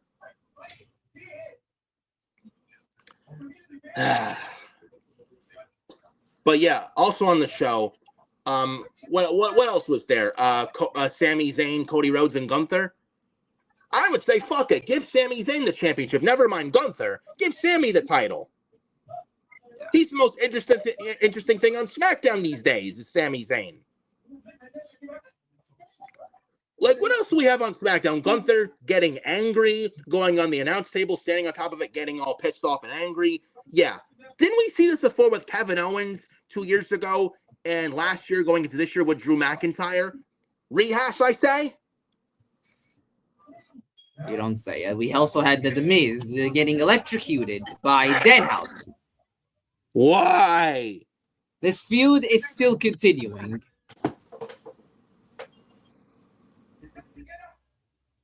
This feud.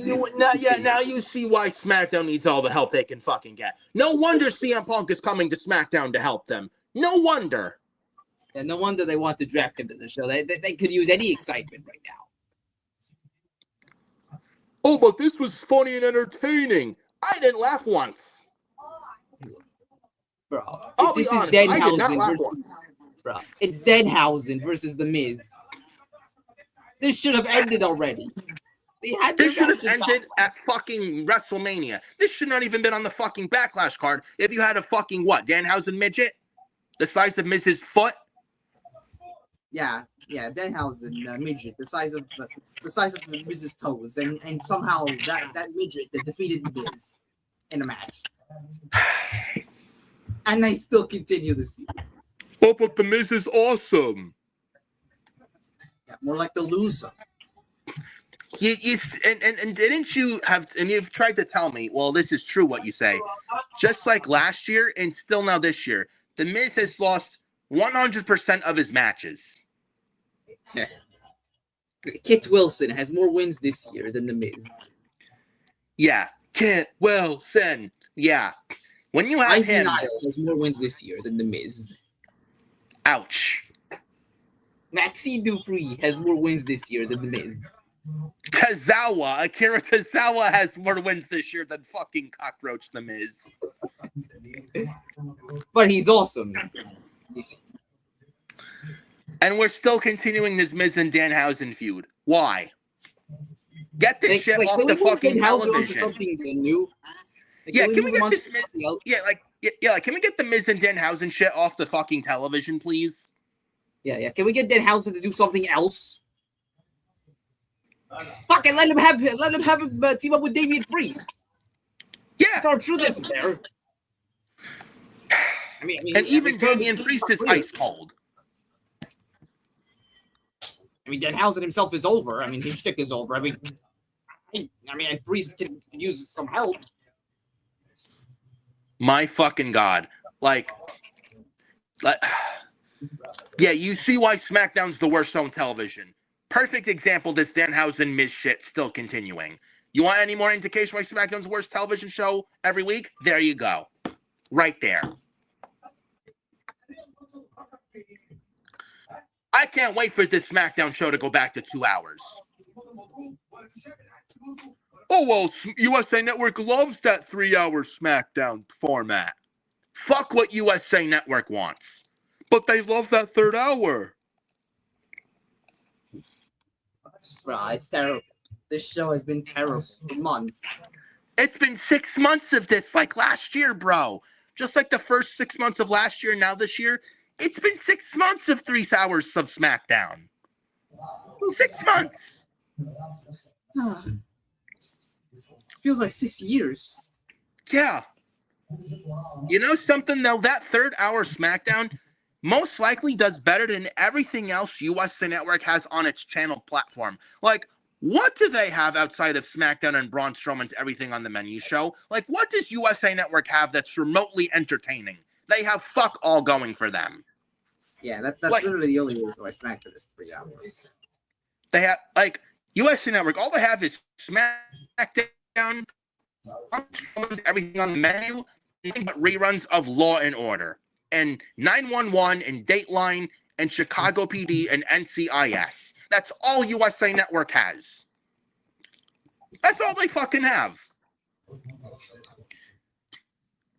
You have nothing but reruns of Law and Order and NCIS all damn day on certain days of the week. Ridiculous.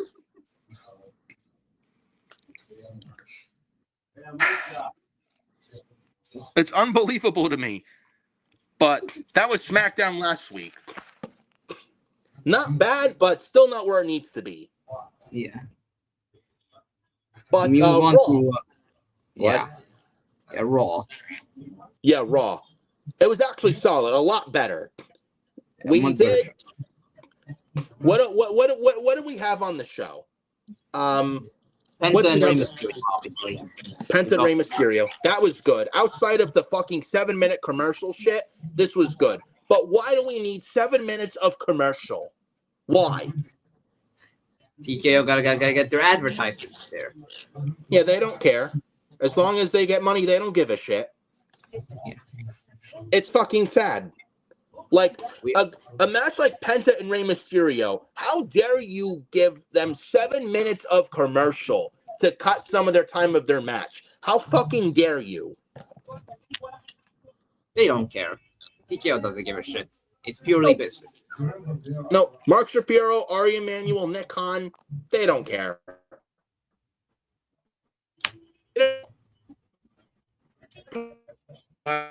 In their back, they're probably laughing at all of them.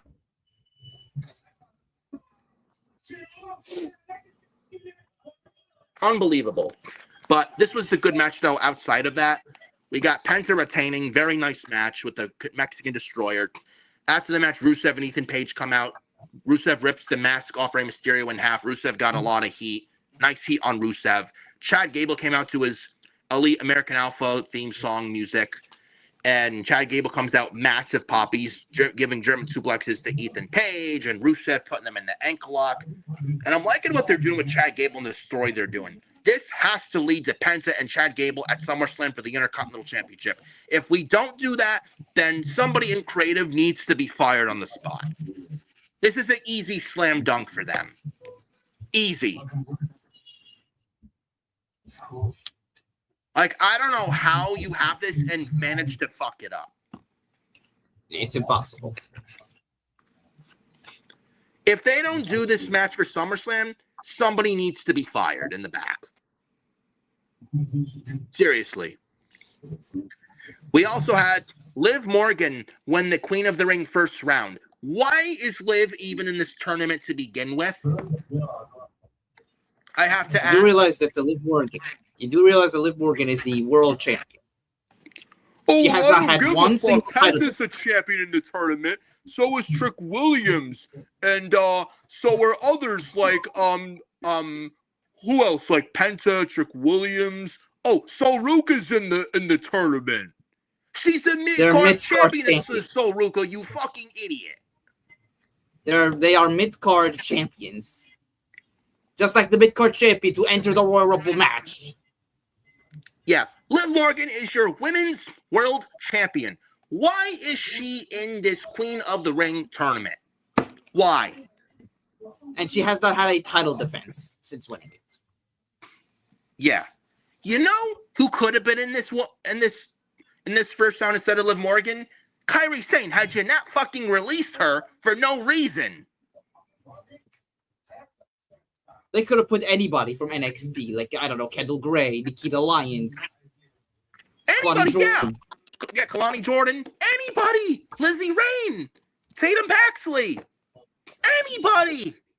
But no, let's put the world champion in there. And she won, and Liv Morgan won. What? Stacking up Chelsea Green? Yeah, with the fruit roll-up. Oh, but I want you to think about this. That? You can't be too violent. Like, you can't have finisher. Yes, because the Oblivion is such a devastating, violent finisher. Yeah. And Chelsea Green was the one pinned here. Yeah. Michael Hayes hates Chelsea Green. I'm convinced. Yeah, so the fruit roll. Yeah, I want you to think about this, by the way. Chelsea Green, she hits the Unprettier on Becky. She's going for the win, and then Liv Morgan just rolls her up casually. No wrestling move. No hard hitting move. Nothing. Oh, but Just trying to defend this. Liv overall. Morgan's in this tournament because she wants to be hold the 2 women's world titles and go after Rhea Ripley. She wants to hold all the gold. It makes no fucking sense. Was it that difficult to have Becky just qualify for the semis? Was it that difficult? Oh, but you can't do Becky and Charlotte. That's rehash, rinse, and repeat. They haven't fought in 5 years. I would have had no problem with Becky versus Charlotte in the semifinals. But no, let's give it to Liv Morgan. For what reason, right? Oh, but Liv Morgan and the Judgment Day drama and fallout with Roxanne out of the Judgment Day. It's in this tournament. Liv versus Raquel in the finals, where Roxanne can get involved and cost Liv the finals. And you have Raquel and Liv and Roxanne for the title at SummerSlam in a triple threat. There are other ways and better ways to go about it. They don't need to do the Queen of the Ring for this. They don't. They didn't. I'm hoping and praying Io Sky actually wins the tournament.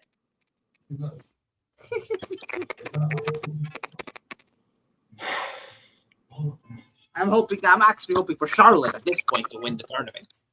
Yeah, and SmackDown's on now as we speak, by the way. But I mean, who cares? SmackDown's the worst show. You're not missing much. Maybe I'm gonna watch the Queen and King of the Ring matches, maybe. Yeah, but other than that, and then Gunther naming the stipulation. Apparently, SmackDown on June 19th, Juneteenth SmackDown this year. Gunther and Cody Rhodes in a match again, rematch for the WWE title. Where tonight's SmackDown, Gunther announces the stipulation. I'm hoping for either A, new champion in Gunther, or B, I think this is the better route. Sami Zayn gets involved, causes a no contest. We get Night of Champions WWE title match, Sami versus Cody, or Sami versus Cody versus Gunther in a triple threat for the WWE title at Night of Champions. And you know what? Fuck it. I'm giving Sami Zayn the championship. Even if it's for not a long time or short, not even for a long or short, getting the championship. Cody Rhodes, I don't hate Cody Rhodes at all, but he is fucking boring as champion. Boring. SmackDown needs a change and needs new blood bad. Cody Rhodes as champion is just not doing it. I'm sorry. It's at a point where Cody needs to go fucking heel. And you have the heels. You know how they did it with Cody and Owens and Cody and McIntyre? Now Cody and Gunther, where the heel that Cody faces gets angry that they're screwed, and Cody's the golden boy and the cash cow. He's their chosen one, and we always get screwed. The company's against us, and Cody's handed everything. Like, rinse and repeat, I tell you. Rinse and repeat. Yeah. At this point, I can't wait for to come to SmackDown.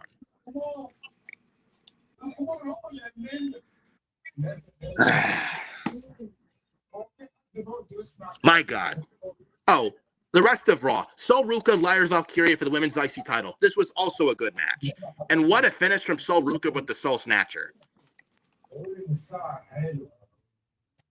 You know what I'm saying? Thoughts on that real quick.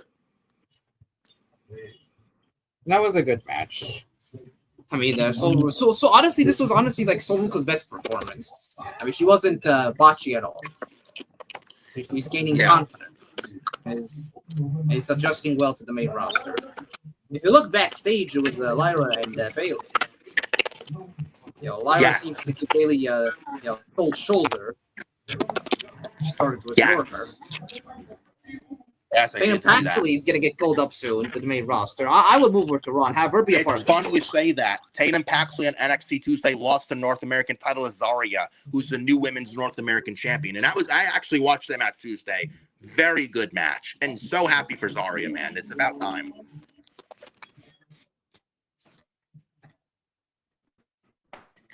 That was a banger match on Tuesday, and they main evented the show, too. We had like Kenzel Gray and Kalani Jordan, the #1 contender match for the Great American Bash against Lola Vice for the NXT Women's title, where I think Kenzel Gray this time wins the championship. And after the Great American Bash, Lola Vice gets called up, and I think it's about time to call her up too, Lola Vice. I think going into the summer, we get Tatum Paxley and Lola Vice called up to the main roster. I think Lola goes to SmackDown, Tatum goes to Raw. And if we get Tatum Paxley go to Raw, thoughts on this? What if we get Tatum Paxley to Raw to reunite her with Lyra Valkyria, and this leads to maybe Bayley turning heel? I love Bayley, but I think she could probably use the heel turn at this point. Don't you think? Maybe. Oh, but Bayley and Lyra tag team. They're singles wrestlers who should be in singles business, not in the tag team. They didn't even give them the tag belts at WrestleMania. They gave them Brie Bella and, well, it was gonna be Nikki, but then it was Paige. And we got Paige and Brie versus the Irresistible Forces. Yeah, the Irresistible Losers in Fatal Influence. Yeah, then they had that Paige roll up. Nia Jax, yes, Nia Jax, 6 foot tall Nia Jax getting rolled up by Paige at Saturday Night's Main Event. Yeah, Irresistible Forces. Yeah, losers. Yeah, Irresistible Losers.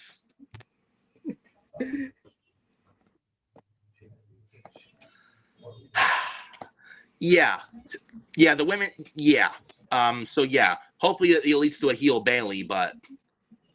Yeah. And then what else we got on this show? Yeah, just give the tag belts to Fatal Influence, by the way, too. Yeah, they're the most red hot right now.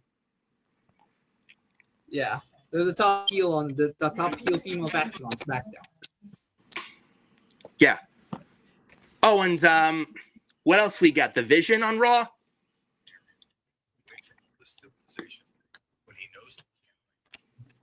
We also had Oba Femi and Dominic and McDonough. Oba Femi calling Brock Lesnar a big bitch and calling Brock out. Does Oba Femi even win the King of the Ring? I don't know. It's 50-50. I did see a Bully Ray interview on Busted Open. Yes, I did watch the Busted Open radio. Bully did come up with actually a good idea, actually. He said that Oba should win King of the Ring. He faces Brock Lesnar on night 1, and then faces Roman on night 2. You could probably do that, but I don't know how much sense that would make because you have Brock beat Lesnar. I don't know. I would say this. If Oba wins King of the Ring, do Brock and Oba at Saturday Night's Main Event, Madison Square Garden. I mean, no Lesnar's from Minneapolis and SummerSlam. I mean, I don't know. Hard to pass, though. WrestleMania's in Saturday next year. Can Brock pass that up? But I will say this. If we get Oba win King of the Ring, Oba Roman at SummerSlam for the world title, Oba retires Brock in MSG at Saturday Night's Main Event, make it a big deal, and then Oba loses to Roman at SummerSlam and give Oba some adversity, and have Oba win the Rumble and beat Roman for the world title at WrestleMania next year. Or I watch this. And shout out to JD from NY, by the way. JD from NY 206, shout out to him. He came up with a great idea not long ago. If Oba Femi is in the King of the Ring finals, before the King of the Ring finals in Saudi at Night of Champions takes place, Brock Lesnar backstage takes out Oba. And now whoever is in the finals, the other half, whoever wins tonight's Fatal 4-Way, Jay Uso, Finn Balor, Royce Keezer, LA Knight, or one of those 4, or Javon Evans, whichever one of those 5 makes the King of the Ring finals, the other half, they're supposed to fight Oba, but Oba, before the finals, gets taken out by Brock Lesnar. Now, who replaces Oba Femi? I'm thinking this guy, the man who confronted Cody Rhodes, the Raw after Mania, saying, you never know when a championship title opportunity falls out of the sky, CM Punk.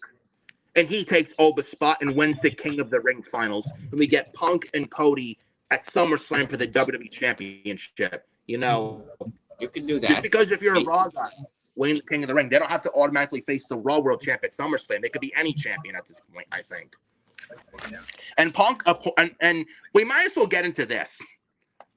Speaking, Javon Evans, by the way, won the King of the Ring first round, beating Seth Rollins, Tala Tonga, Ricky Saints. Good match, by the way. And Seth Rollins got screwed by the Vision again, by the way. So they're continuing the Seth Rollins and Vision story, including the Street Profits involved. So there's that as well. Solid show Monday night. We also had and Jay Uso LA Knight promo, by the way. Good stuff. But moving on to this, and Main Gunther event. and Cody Rhodes. Yeah, Cody Rhodes and Gunther. What I think this is probably like a last man. I don't know what kind of match it is, but what do you think? We also had the. I think I forgot something. You had the Raw main event, which was the 4-way match. Yeah, I didn't mention that. Yeah, Javon, Seth, Paula. Yeah, very good stuff. Yeah, and Ricky Saints. Yeah. I was surprised at Jay, but actually, when I thought for sure that was a Rollins. Yeah, but Austin Theory came out and cost Seth the match, and Breaker speared Seth, and Javon Evans hit the OG cutter on Ricky Saints and won. Talatong was already taking out 2 curb stomps on the outside. One the announce table and one when Seth Rollins leaped from the barricade. Yes. They are continuing the storyline. Yes. You're still getting Seth Rollins versus the fucking Vision. The cursed way. Yeah, the cursed Vision. You don't even need Danhausen to curse these guys. No. You don't need Danhausen to curse them. They were already cursed. And now Logan Paul's out the rest of the year. Why are we continuing this feud? And by the way, Maxine Dupree might be in the Vision too. Please, just end the group. The last thing they need is more members. Well, unless you want to include Grayson Waller and save his career, get Austin Theory and Grayson Waller back together. Maybe. And they need tag teams. Maybe. I mean, does Braun Breaker even need them? No. And Braun Breaker is fine on his own. He doesn't need a mouthpiece. He can speak for himself. Yeah, maybe you do Breaker versus Rollins 3. I think that's the direction they're going for Saudi Arabia. And please, let that be the end of the feud. Or either that, or they do it for Madison Square Garden, or they do it for Summer. I would say they do it for either Night of Champions or Saturday Night's Main Event, Madison Square Garden, and we do Rollins and Reigns at SummerSlam for the world title. Yeah. Oh, but what about LA Knight and Roman Reigns? They've been teasing LA Knight in the Bloodline too. That's another thing to think about. The only way he gets there is if he wins King of the Ring, and I doubt that he wins King of the Ring. Please, you think LA Knight wins King of the Ring? But I think LA Knight goes to at least the semifinals. Don't set yourself up for disappointment.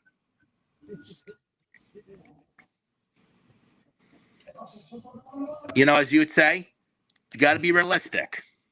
Yeah, I gotta be realistic. You don't set yourself up for disappointment. But he's gonna win, though. Trying to save you. Don't set yourself up for disappointment. We'll see. Yeah. But I think Finn Balor wins this first round. I think, honestly, I'll be real. Please, just as long as Jey Uso doesn't make the semis, that's all I care about. Please, I don't want to see. Can you imagine Jey Uso in the semifinals and win the King of the Ring? And we get Jey and Cody. Shoot me if that happens. At that point, I hope fans actually fucking revolt. Seriously. But that was Raw Monday night. You also had, with SmackDown last Friday, Gunther and Cody Rhodes. And Gunther names a stipulation tonight on SmackDown. What stipulation do you think it may be?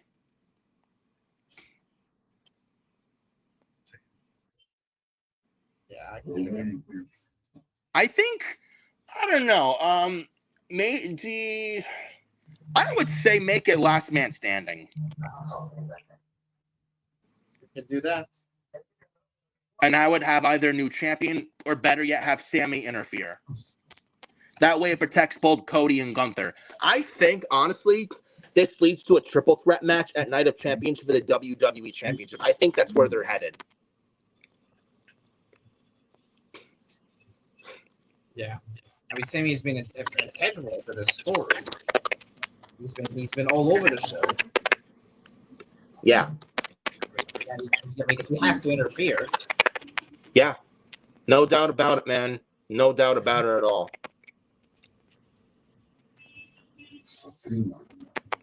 But yeah.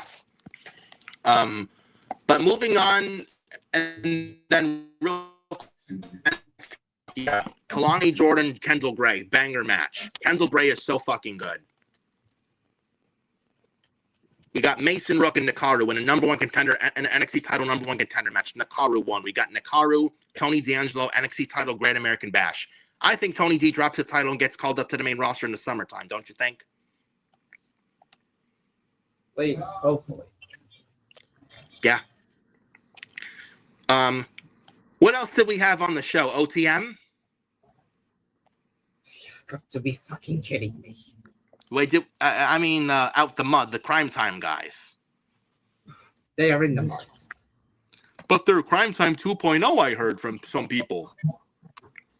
Do not ever compare them to Crime Time. Crime Time actually were good. They had charisma. Yeah. Fraxium, by the way, were on the show. They beat Noam Dar and Romeo Moreno. I think, what? Yeah, I heard you. Noam Dar and Romeo Moreno lost to Fraxium. Yeah, SmackDown Fraxium on NXT. It was decent, I suppose. Yeah. He had these Mr. NXT pageant with Shiloh Hill and Tristan Angels. And he had Kit Wilson on there. Hooray! Hooray! Why? You know what this means, bro? We're gonna get the Miz soon on NXT. No, we're not. Oh, you watch. It will happen. It'll be awesome. It's a matter of time.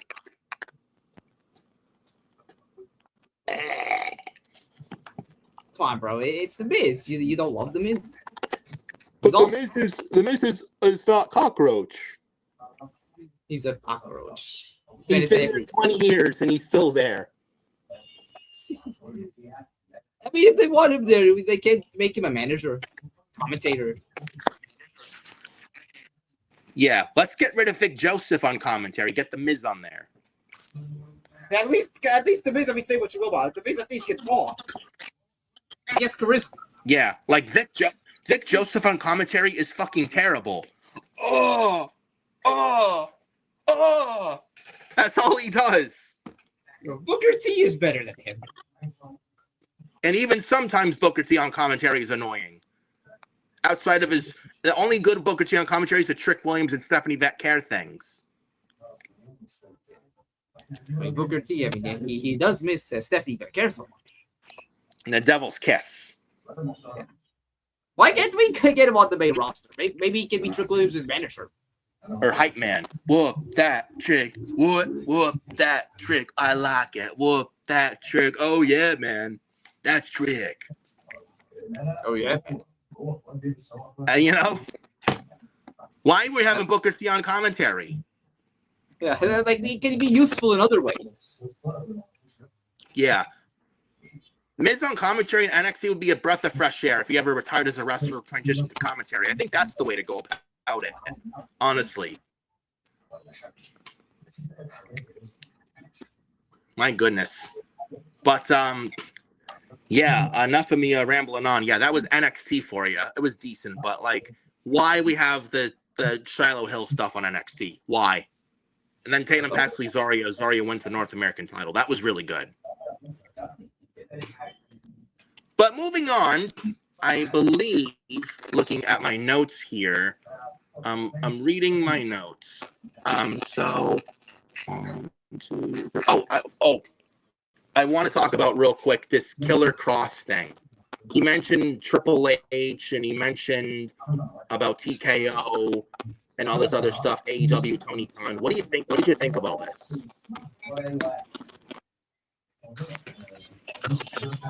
I did listen to the interview. You did listen to it? I can hear you. Yeah, I can hear you too. But this carrying Kross, Killer Kross thing, I think, he said what he needed to say. He said Triple H didn't reach out to him after he left the company last year. And he said something about bosses that Hunter has to answer to. I mean, I don't see any lies from Kross at all. Honestly. Hunter he does have TKO. I'm sorry? I mean, Hunter does have TKO breathing down his neck. Watching every move he does. And TKO and Ari Emanuel, Mark Shapiro, they love their celebrities and shit. And outpricing people. You know, it has if I can find the report or the article, some not long ago, it's like a few parts of quotes from here. If I can find them right here. This internet ever wants to work today, but yeah, it's basically business for itself there. It's basically self-explanatory that Kross said, Triple H didn't read out to me. It really hurt, and he kind of tried to give Triple H the benefit of the doubt. Where I mean, say what you want about Triple H playing safe the past year or so, but I do think he has bosses to answer to. And because of that, he can't do much of what he wants to do, honestly. And he has TKO on the board breathing down his neck and telling him what to do and what not to do, of what draws, so what makes them money. Because that's all the TKO board cares about is their fucking bottom line. That's all they care about. Where I feel like is if WWE had nothing to do with TKO whatsoever, that Triple H and his creative team can be more free of what they want to do and them doing what they got to do. But now you have like TKO, they're the ones in charge. They own the company because Vince sold it to them 3 years ago in 2023. And you see the product where it is right now the past year or so. But I don't see Kross where he's telling lies. Honestly, I don't think Kross should have left last summer. And I think if it was up to Hunter and Hunter only, I think he wanted to keep Kross and Scarlett.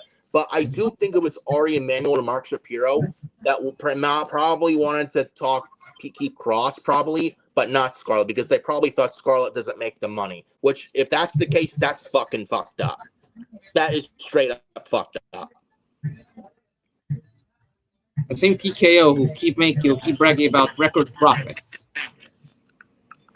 Oh, but they're $6 billion in debt. They're $6 billion in debt. They love Vegas. Oh, they're asking talent to make a pay cut. They asked Kofi Kingston and Xavier Woods for a pay cut. Yeah, and they got out. They left, and I don't blame them. Yeah. Meanwhile, they re-signed these guys to new contracts with a pay raise. Oh, well, sorry, Kofi. Sorry, Woods. We need you to take a 50% pay cut. Like, how fucking dare you?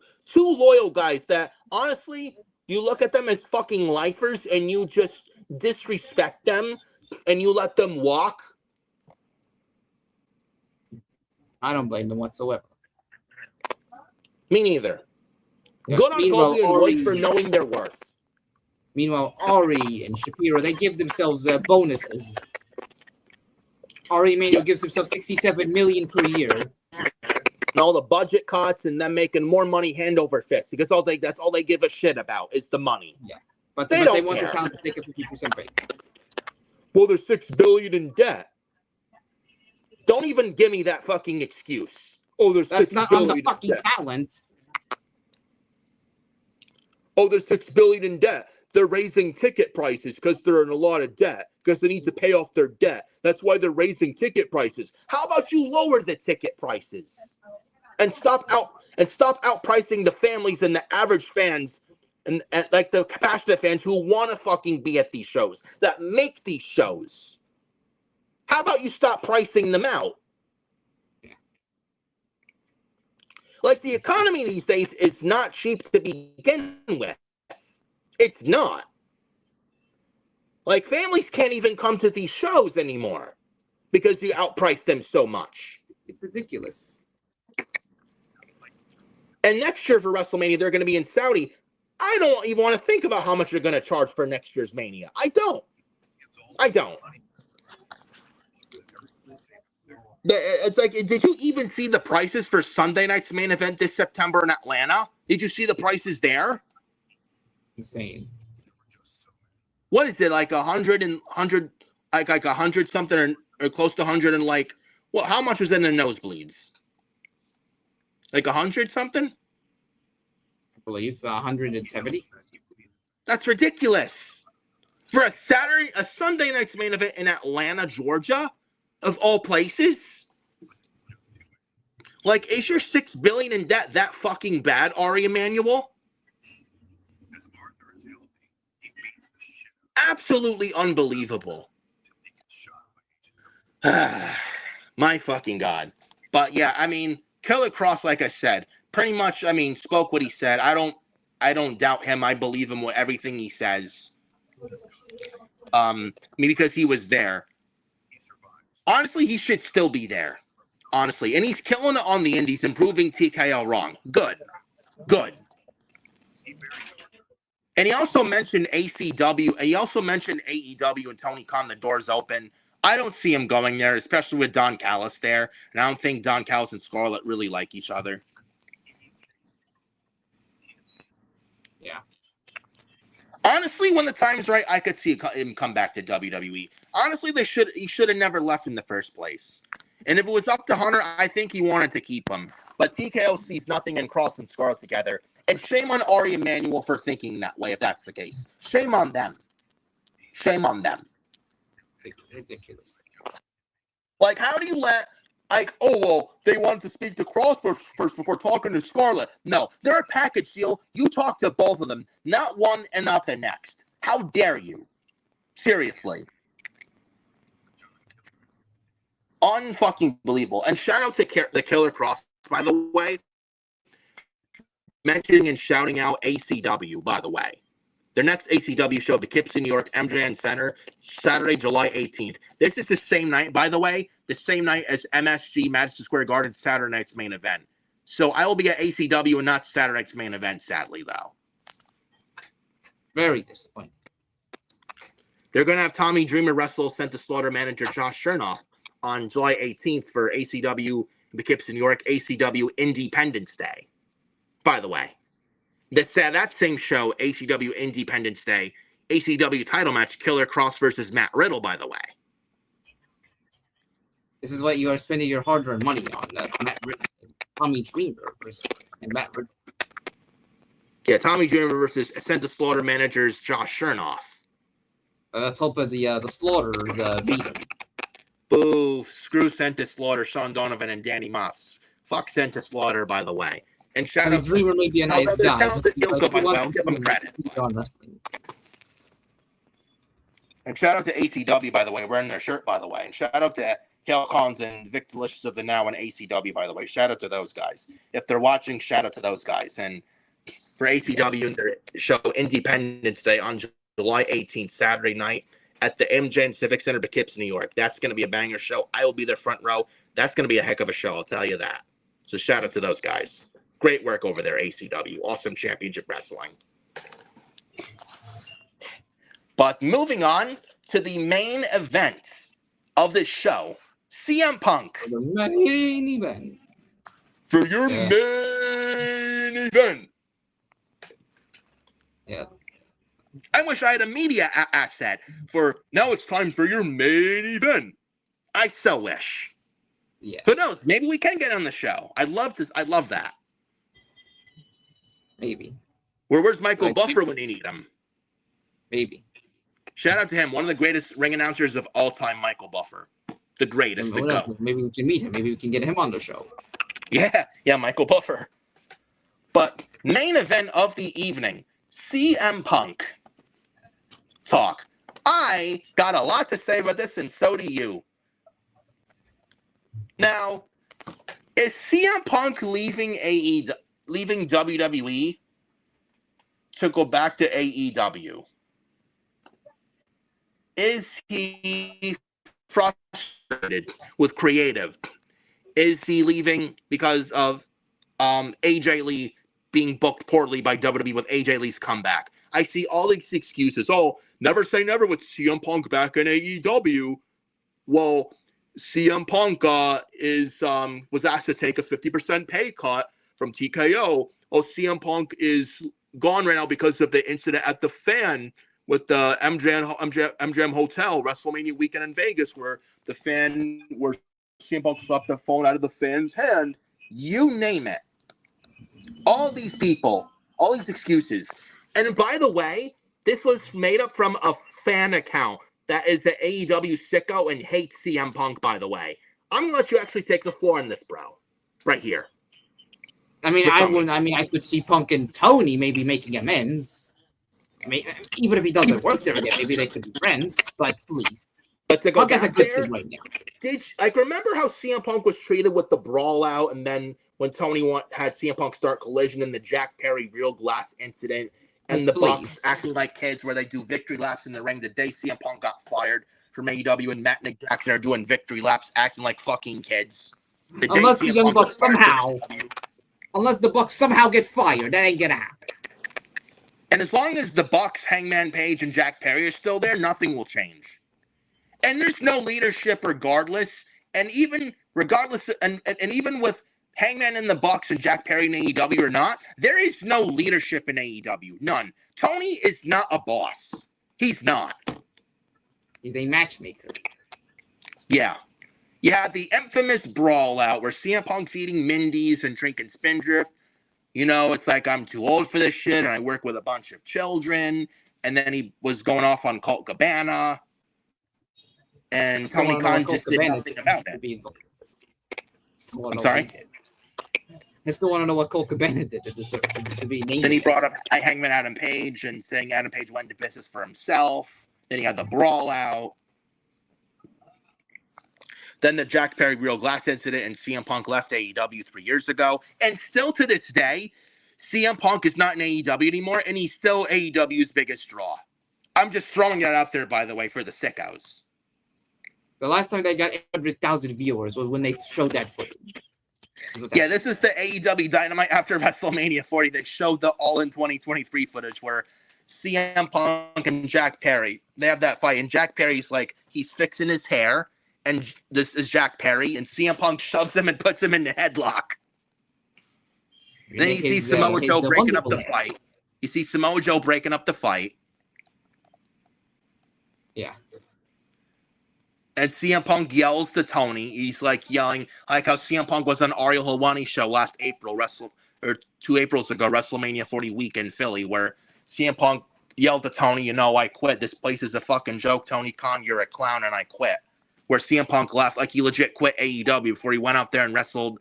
I think he wrestled Samoa Joe at All In 2023 before he went out there and wrestled Joe. Yeah. It's like this before he went out and wrestled Samoa Joe. Punk legit quit the company. He legit quit. So, like why would he go there?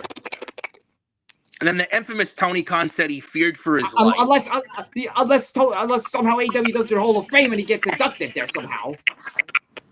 But no, Punk is not wrestling for them again. Like, do you really think CM Punk is going to finish the rest of his WWE contract and finish his career in AEW? I don't think so. Yeah. Maybe he can. I mean, he can always rebuild his friendship with Tony. It's not say. I mean, it's not say they can be friends again. He did call Tony. He did say about Tony that he's not a boss, but he's a nice guy. Yeah. I mean, Tony was his biggest fan after all. Yeah, and also, why would CM Punk go back to AEW too? Didn't Punk mention on Ariel Helwani's show that AEW is not a real business? Which they're not. Like AEW isn't there to sell tickets or sell out arenas. They're not there to make money. They're not a real business. They're not. So it's like why would he go back there too after all this? Wouldn't that make him a hypocrite? Yeah. There's more chances Malachi goes back than Punk. And even Malachi, if he goes back there, what would they do with him? Like, what would they do with him different there than his first run there? Nothing. What, they reunite the House of Black? That's very much the only thing that we would do. Yeah, but even that, like, I wouldn't hate it, but it's like, you're going right back to square one with that. Yeah, Brody King, he's doing good work by himself right now. At this point, he's evolved to be good on his own. Does he really need to be back with House of Black? No. No. I think he's bigger. I think he's outgrown that at this point. So, yeah. So, no, Punk is not going to go back to wrestle for AEW. Like where are these reports come? I didn't even see Meltzer say anything about it. No. That's how bad. Yeah. That's how bad this report is. I didn't even see Meltzer. Meltzer even called this out, and so did Sapp. Meltzer and Sapp called this out, by the way. Yeah. Yeah, so this was this report from Sappy Boy. That so you heard this report. You heard this report from Jay Cup. Who? I wonder what he was drinking in it. Yeah, I wonder what he was drinking in his cup. What, the alcohol? He's basically a troll account. He's a troll. Whatever alcohol he was drinking, it wasn't tasting good. He was saying Clearly something not. like, CM Punk, there's heat from TKO to CM Punk, or, he pitched ideas for Mania that pissed him off, or they told him to take a 50% pay cut and he walked out. Or they mentioned that incident in the hotel where he's suspended. Something like that. Which, of course, is all bullshit. They should have known. And also, Larry, his dog, passed away a while ago, too. Yeah.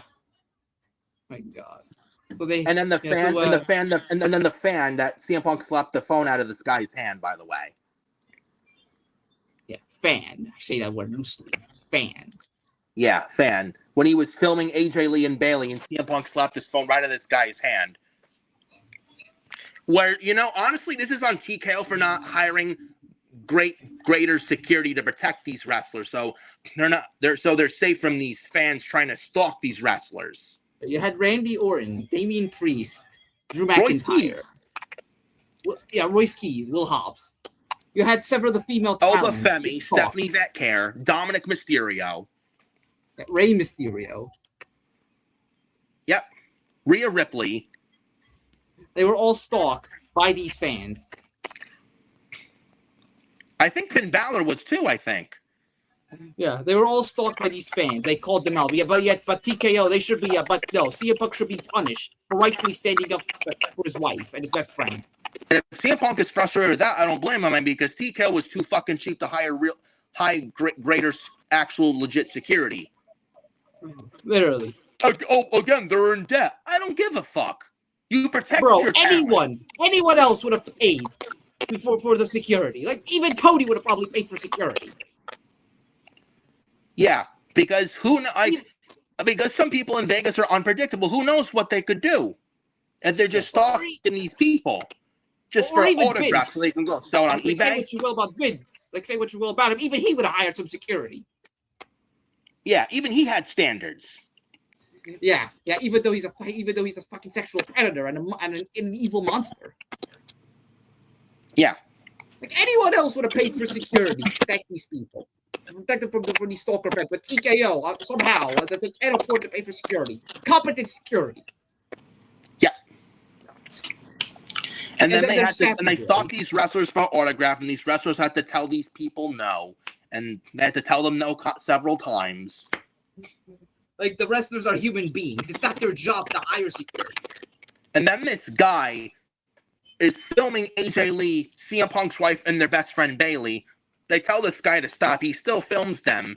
Then CM Punk, and CM Punk did nothing wrong. I would have done the same exact thing Punk did. Slapped the phone right out of this guy's hand. Good on him. I would have done the same thing.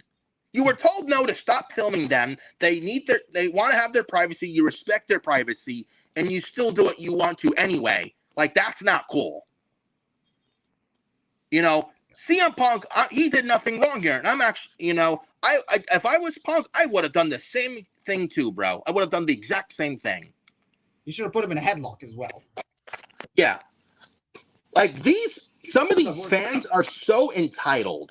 Like, they feel like they're owed everything. They're not owed jack shit. The only place they belong is in their couch, watching the shows. Oh, but they're fans. They're not fans. They're stalkers. Like, they bother and harass these wrestlers at airports and hotels. They got an autograph, so they can sell it on eBay because they don't want to actually work and have a real job. So they follow these wrestlers to their airports and their hotels, following these wrestlers to their cars and on the streets. And some have even tracked wrestlers' flights down to meet them at their plane gate to get past security. So they waste their money to meet wrestlers at their gate to get an autograph. Like, that's rotten behavior. At that point, wrestlers are mad at you, and they have every right to be pissed off with you. I would do the same thing. In terms of the pay cut, Meltzer mentioned something like TKO, they don't ask main event top guys to take 50% pay cut. They would never ask them to do that. CM Punk leaving because of a pay cut. Like TKO, as much as money hungry bastards they are, they're not that stupid. You really think they're going to let a guy like CM Punk just walk like that, or a guy like Cody Rhodes or Roman Reigns walk like that? I don't think so. I don't think they're not that dumb. They're not gonna offer the 50% pay cut. Like, what do you think they'll do? Of course they'll say no to it. Maybe I could see guys like maybe Carmelo Hayes because he's not built up enough right now, or Dragunov or Gargano. I could see that. But Cody, Roman, and Punk, or McIntyre, Orton, Sammy, I don't think so.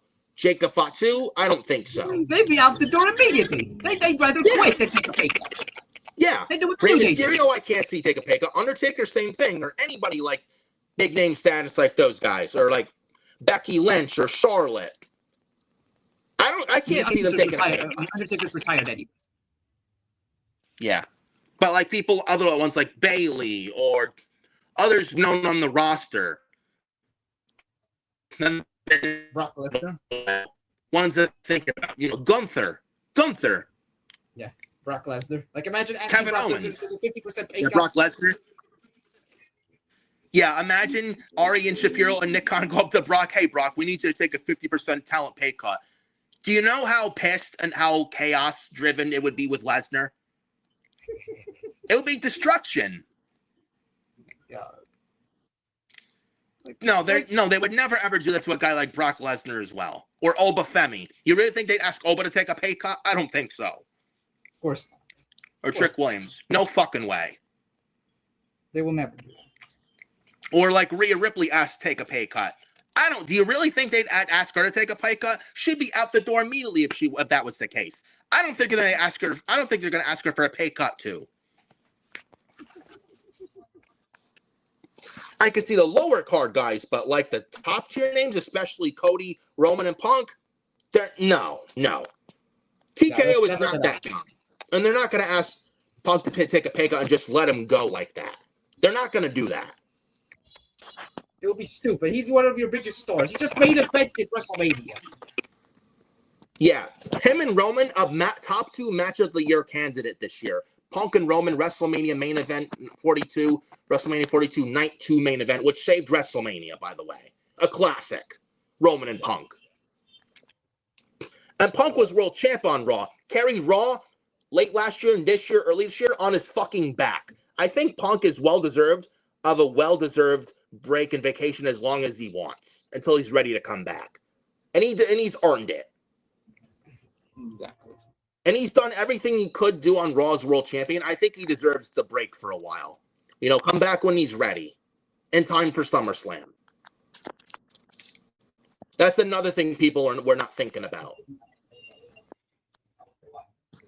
Yeah, but now according to Sappy, the Fightful, this is what he never say never.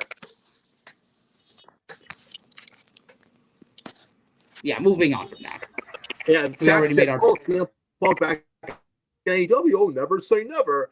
Of course, who doesn't expect Seth to say that? He's a paid-off Tony Khan shill. Of course, he's going to say that. Why would he not? What does AEW have to do with this anyway? There's the other thing. What do they have to do with this, bro? Like Punk has been off of television for like months, and they're coming up with these TKO reports. Angry the Punk and TKO clash. What does this have to do with Cody? Oh, creative unless somehow Tony Khan is a part of TKO. Unless somehow he's a part of TKO and he got it out there. I have no idea. Oh, well, AJ Lee, creative frustration. Oh, let's stop right there. AJ Lee, creative frustration. AJ Lee brought back in Chicago SmackDown last fall. Monster Pop. Punk and AJ feuding with Seth and Becky going into WrestlePalooza. AJ Lee was in War Games. AJ Lee won the women's IC title this past February in Chicago at the Elimination Chamber. Had a decent story with Becky Lynch going into WrestleMania this year. Creative frustration. Creatively frustrated how they booked his wife, and creative frustration with him. No, it's neither of those things. It's all bullshit. Who's coming up with these? This is what Sappy said, and I quote: "The Fightful has spoken to tons of people in the WWE backstage, and people who are close to Punk, and they can confirm that all these reports that heat on Punk, TKO, that Punk was asked to take a 50% pay cut, creative frustration. All of this is not true. There is no heat So there you on have CM it. Punk in the company. There's no, there was no clash with Punk and TKO or that he was asked to take a pay cut. None of that happened. He's just simply taking time off, and that CM Punk is expected to be back in time for SummerSlam. And also, according to the Observer, the plan right now is for CM Punk to return. When he comes back, he will be moved to the SmackDown brand, saying that, which basically is a balancing act. Quote, the belief is with Raw having Roman Reigns, Seth Rollins, the Usos, Jacob Fatu, Obafemi, Logan Paul, and Braun Breaker, that CM Punk made more sense on SmackDown with a top tier of Cody Rhodes, Gunther, Rhea Ripley, and soon to be Punk, Orton, and McIntyre. Plus, Cody Rhodes versus Punk has been a direction. That right there. Right there. There you go. How bad do you have to be when you got Sean Ross Sapp and Dave Meltzer calling out your boy? And Dave Meltzer lies more than Hulk Hogan. God rest his soul. Yeah. Oh, that don't work for How bad do me, you have brother. Yeah, how bad, You need a yeah, vitamin how C bad in do your you have to brother. be when you got Sappy Boy and Uncle Dave saying the opposite of what this fan account said? Yeah, what was this guy, JT Cloud? Yeah, J Cup. Yeah, that guy, that clown. Basically, Yeah. a troll account and an AEW sicko that hates CM Punk and is the AEW sicko and wants to see Punk fail. He even admitted it's all bullshit and he wants to bring Punk down and make him fail. He even If you admitted knew this that. was bullshit, if this was bullshit, why did you say it in the first place? The clown doing whatever it takes to bring Punk down because he's pissed off at Punk still to this day that Punk left his precious AEW 3 years ago, and he's still pissed at Punk for that. Like, what is Well, it with these boo-hoo. fans and being obsessed with people? Like, what is it with these fan accounts? When they get pissed off for somebody leaving. And this Well, I'm sorry. It's not Punk's fault he left your precious AEW. You want to be pissed? Be pissed at Tony, because he's the reason Punk left AEW 3 years ago in the first place. Tony's the reason because Tony was not the boss, and because Tony's not a boss. Maybe if Tony looked after Punk properly and stood up for him. Instead of Tony Khan going on in Chicago of all cities on live TV on Collision, the Collision After All in 3 years ago, where Tony Khan said, you know, I've never been so fearful at a wrestling show in my life, and he said he feared for his life. Yeah, maybe if he actually stepped in, either Punk would still be here right now, or if he did leave, he would have left on better terms. Yeah, And maybe he would have spoken more glowingly about AEW than he did. Where Jack Perry was yelling, real glass, go cry me a river. And then CM Punk told Tony Khan, hey, please handle this. Well, what do you want me to do? Oh, I don't know, Tony. Be the fucking boss? Yeah. Like, put Jack Perry in his place? I mean, should Punk have handled it differently? I mean, absolutely. I mean, nobody's blameless in this, but it's not his responsibility to do it. Like, why did it have to do him? Why does it have to be him who steps in? Yeah, Tony should have handled it. And Punk said to Tony, please handle it or I will. And if I handle it instead of you, you will not like the way how I handle it. And I mean, you know the way that Jack Perry was used to, basically calls himself scapegoat. It's basically what Tony used Punk for. He was basically using him as a scapegoat, blaming him for what happened, even though it was Tony's fault for not handling it. Yeah. It's like the same thing with Chris Hero, Cassius Ohno, now, the whole Ricochet MS thing. Yeah. Yeah, with the Ricochet MS tweet, remember that? He sent Chris Hero to tell Ricochet to say what he did was wrong. How is this Chris Hero's job to do it? He's a producer. He has no power in the company. Holy shit. Like, my fucking goodness, bro. It's like... Yeah, and where's Jack Perry now, by the way? He is losing to Mark Davis in the Owen Hart tournament. Yeah. He's probably out the door, too, with Anna Jay. Yeah, probably. But yeah, CM Punk. If you want to blame somebody, blame Tony. Quote, the roster made... Like if you want to blame somebody, blame Tony for it. You could say Punk should handle it differently. Maybe Yeah, you but could don't say be Punk pissed could have off at handled CM it Punk. differently. But he should not have been in this position in the first place. And these AEW sickos are pissed off at CM Punk because he left AEW 3 years ago. I mean, grow the fuck up. But if you want to be pissed at somebody, don't be pissed at Phil Brooks. Be pissed at Tony Khan because he's the reason why Punk left 3 years ago in the first place. Tony's the reason because Tony is more of a buddy than a boss. Because Tony Khan is not a leader. And AEW still to this day has no leadership whatsoever. That's on them. Ridiculous. Like it's amazing. Like they'll blame anyone, but they'll blame the wrestlers, but they'll not blame the people at the top. It's ridiculous. Yeah. But Punk, he should be back for SummerSlam. And CM Punk back in WWE, he's been back for what, 3 years now? Have we had any problems with Punk back in WWE? How many? No. How many have we had? The only problem that he had was with the fan at WrestleMania. But even then he was nothing. But that was nothing. Yeah, even then he was in the right. Yeah. Oh, but CM Punk returned 3 years ago. I would say give it a not long while. He'll be causing problems in a locker room like he did in the AEW locker room. Sure thing. There doesn't seem to be any heat with him now. How many locker room problems have we had with CM Punk in a WWE locker room since he's came back to WWE 3 years ago? How many? Zero. And it's going to continue that way for the long We might see Punk on NXT after Shawn Michaels is done. Yeah. And Punk is pretty much on his last contract. He's going to finish his career and retire in WWE. He had, like a couple years left, I think. Then he's going to be done. He's almost 50. I could see him retire around 50. And he's getting older. He is one of those rare breeds of long-term booking. And when he's done wrestling, I could absolutely see him run NXT. And you know what? He'd probably make NXT a lot better than it is now. When Shawn Michaels can't do it anymore. I could absolutely see CM Punk at least run NXT. I think that I could absolutely see that. And you know what? I would have no problem with that at all. Yeah, so we also had the PW Insider. We had the False Finish. These new news reports. They just started. They also denied this whole situation. Yep.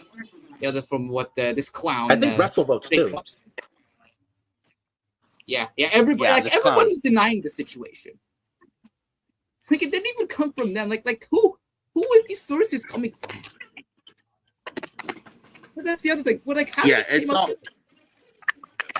It's trust me, bro. That's the source. Yeah. Trust me, bro. Yeah. It's just ridiculous how people it's insane how people. I tell you, social media are just gonna act like journalists. Social media is a fucking cesspool, bro. It really is. Yeah, it's ridiculous how people they act like journalists, try to act like experts.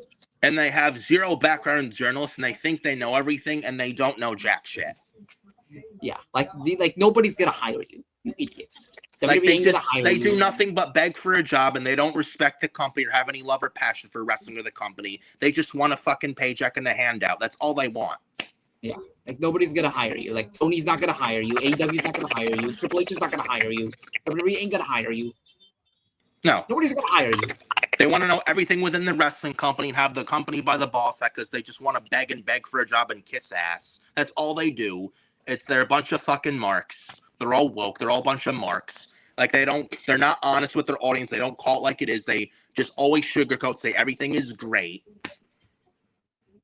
Like they don't care.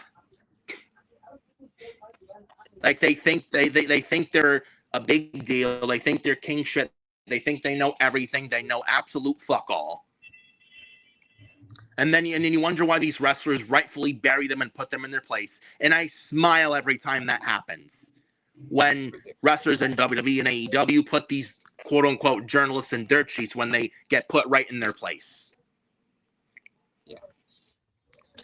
You know, Roman Reigns put a reporter in their place. So did Bobby Lashley. Several others. Even CM Punk called Dave Meltzer a goof on Ariel Helwani's show a couple years ago. I mean, tell Punk when he's telling lies. Yeah. What else? Zelina Vega. Yeah. And very Jack Perry. fat. Yeah, and Jack Perry. Yeah. Like nobody. Jack Perry of all people buried Savvy Boy. Yeah, like nobody respects these journalists. They have no respect for you. And they're a bunch of bullies and weirdos and hacks that respect nobody but themselves. You know? But to make a long story short, this Jacob guy, a clown. He has no sources. Well, what do you sometimes say? Throw them in the bin? Yeah, he's in the bin. He has no life.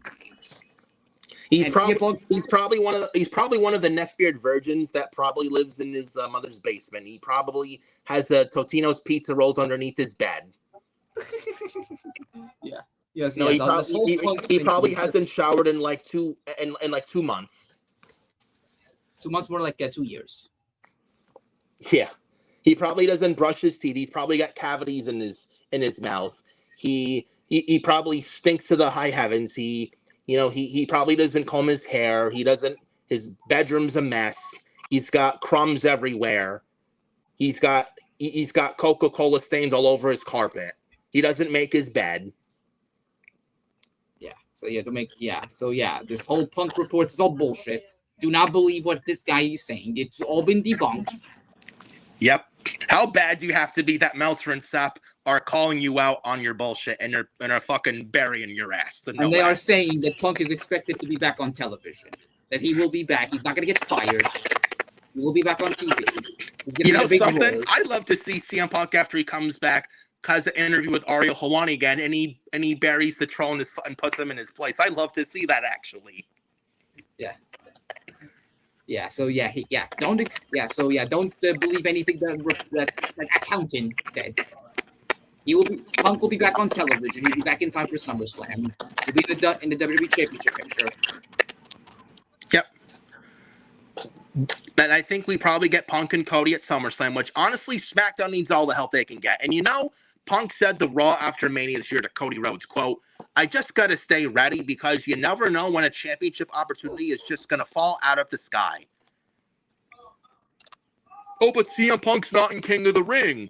Shout out to JD from NY206, by the way, again. He brought this up where Oba could get taken out. If he's in the King of the Ring finals for Saudi Night of Champions, Oba before that finals match gets taken out backstage by Brock Lesnar, where Oba can't compete.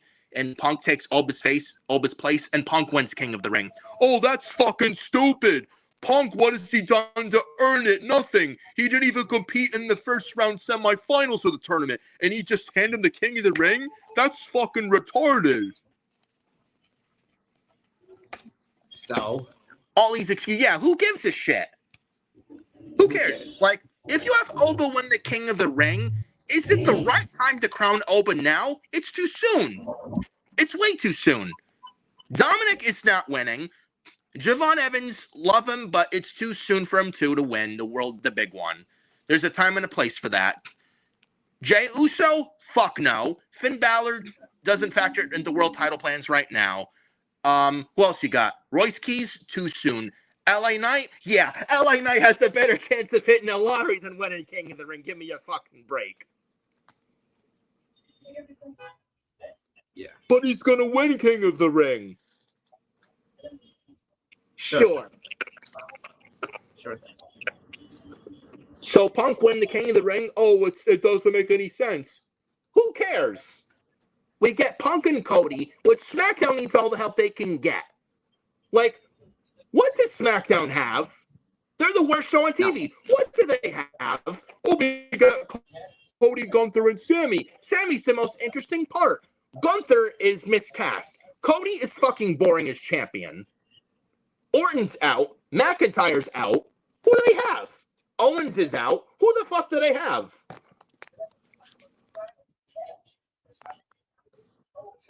Really, Punk has done everything on Raw too. Punk to SmackDown is 100,000% the correct move. He's done everything there is to do on Raw. He doesn't factor into Raw anymore.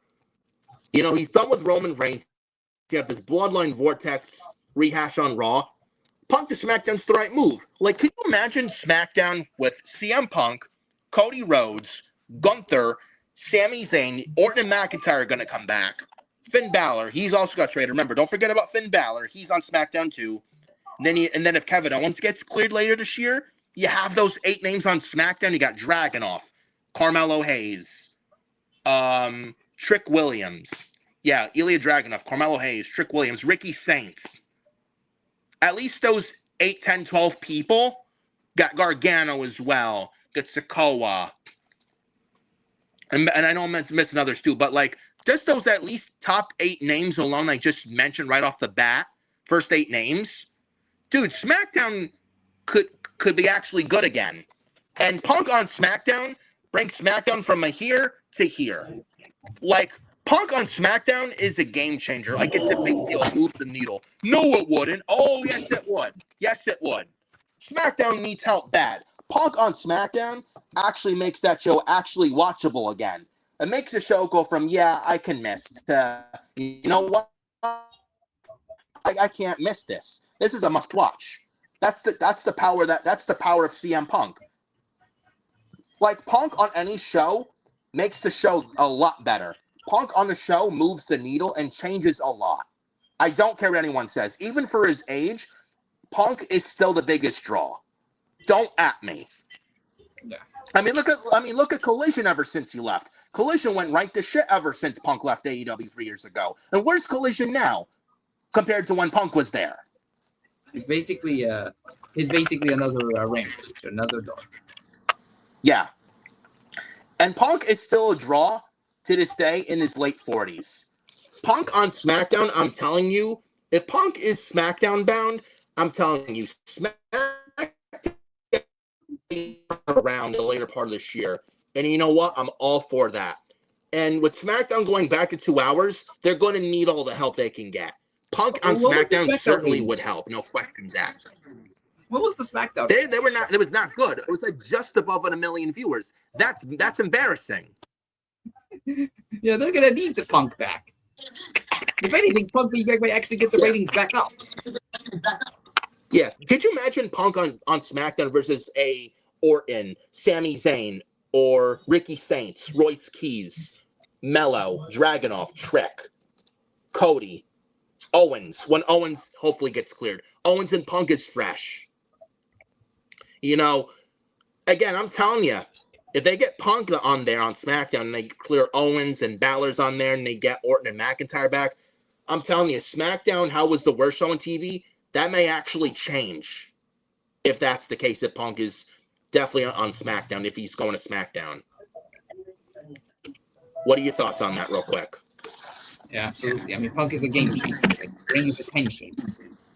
I see idiots on social media. Oh, if you move Punk to SmackDown, a B show, that means Punk was never a needle mover, a ratings mover. He was never a guy that moved the needle. Bullshit. Roman Reigns is on SmackDown for 4 years. Yeah.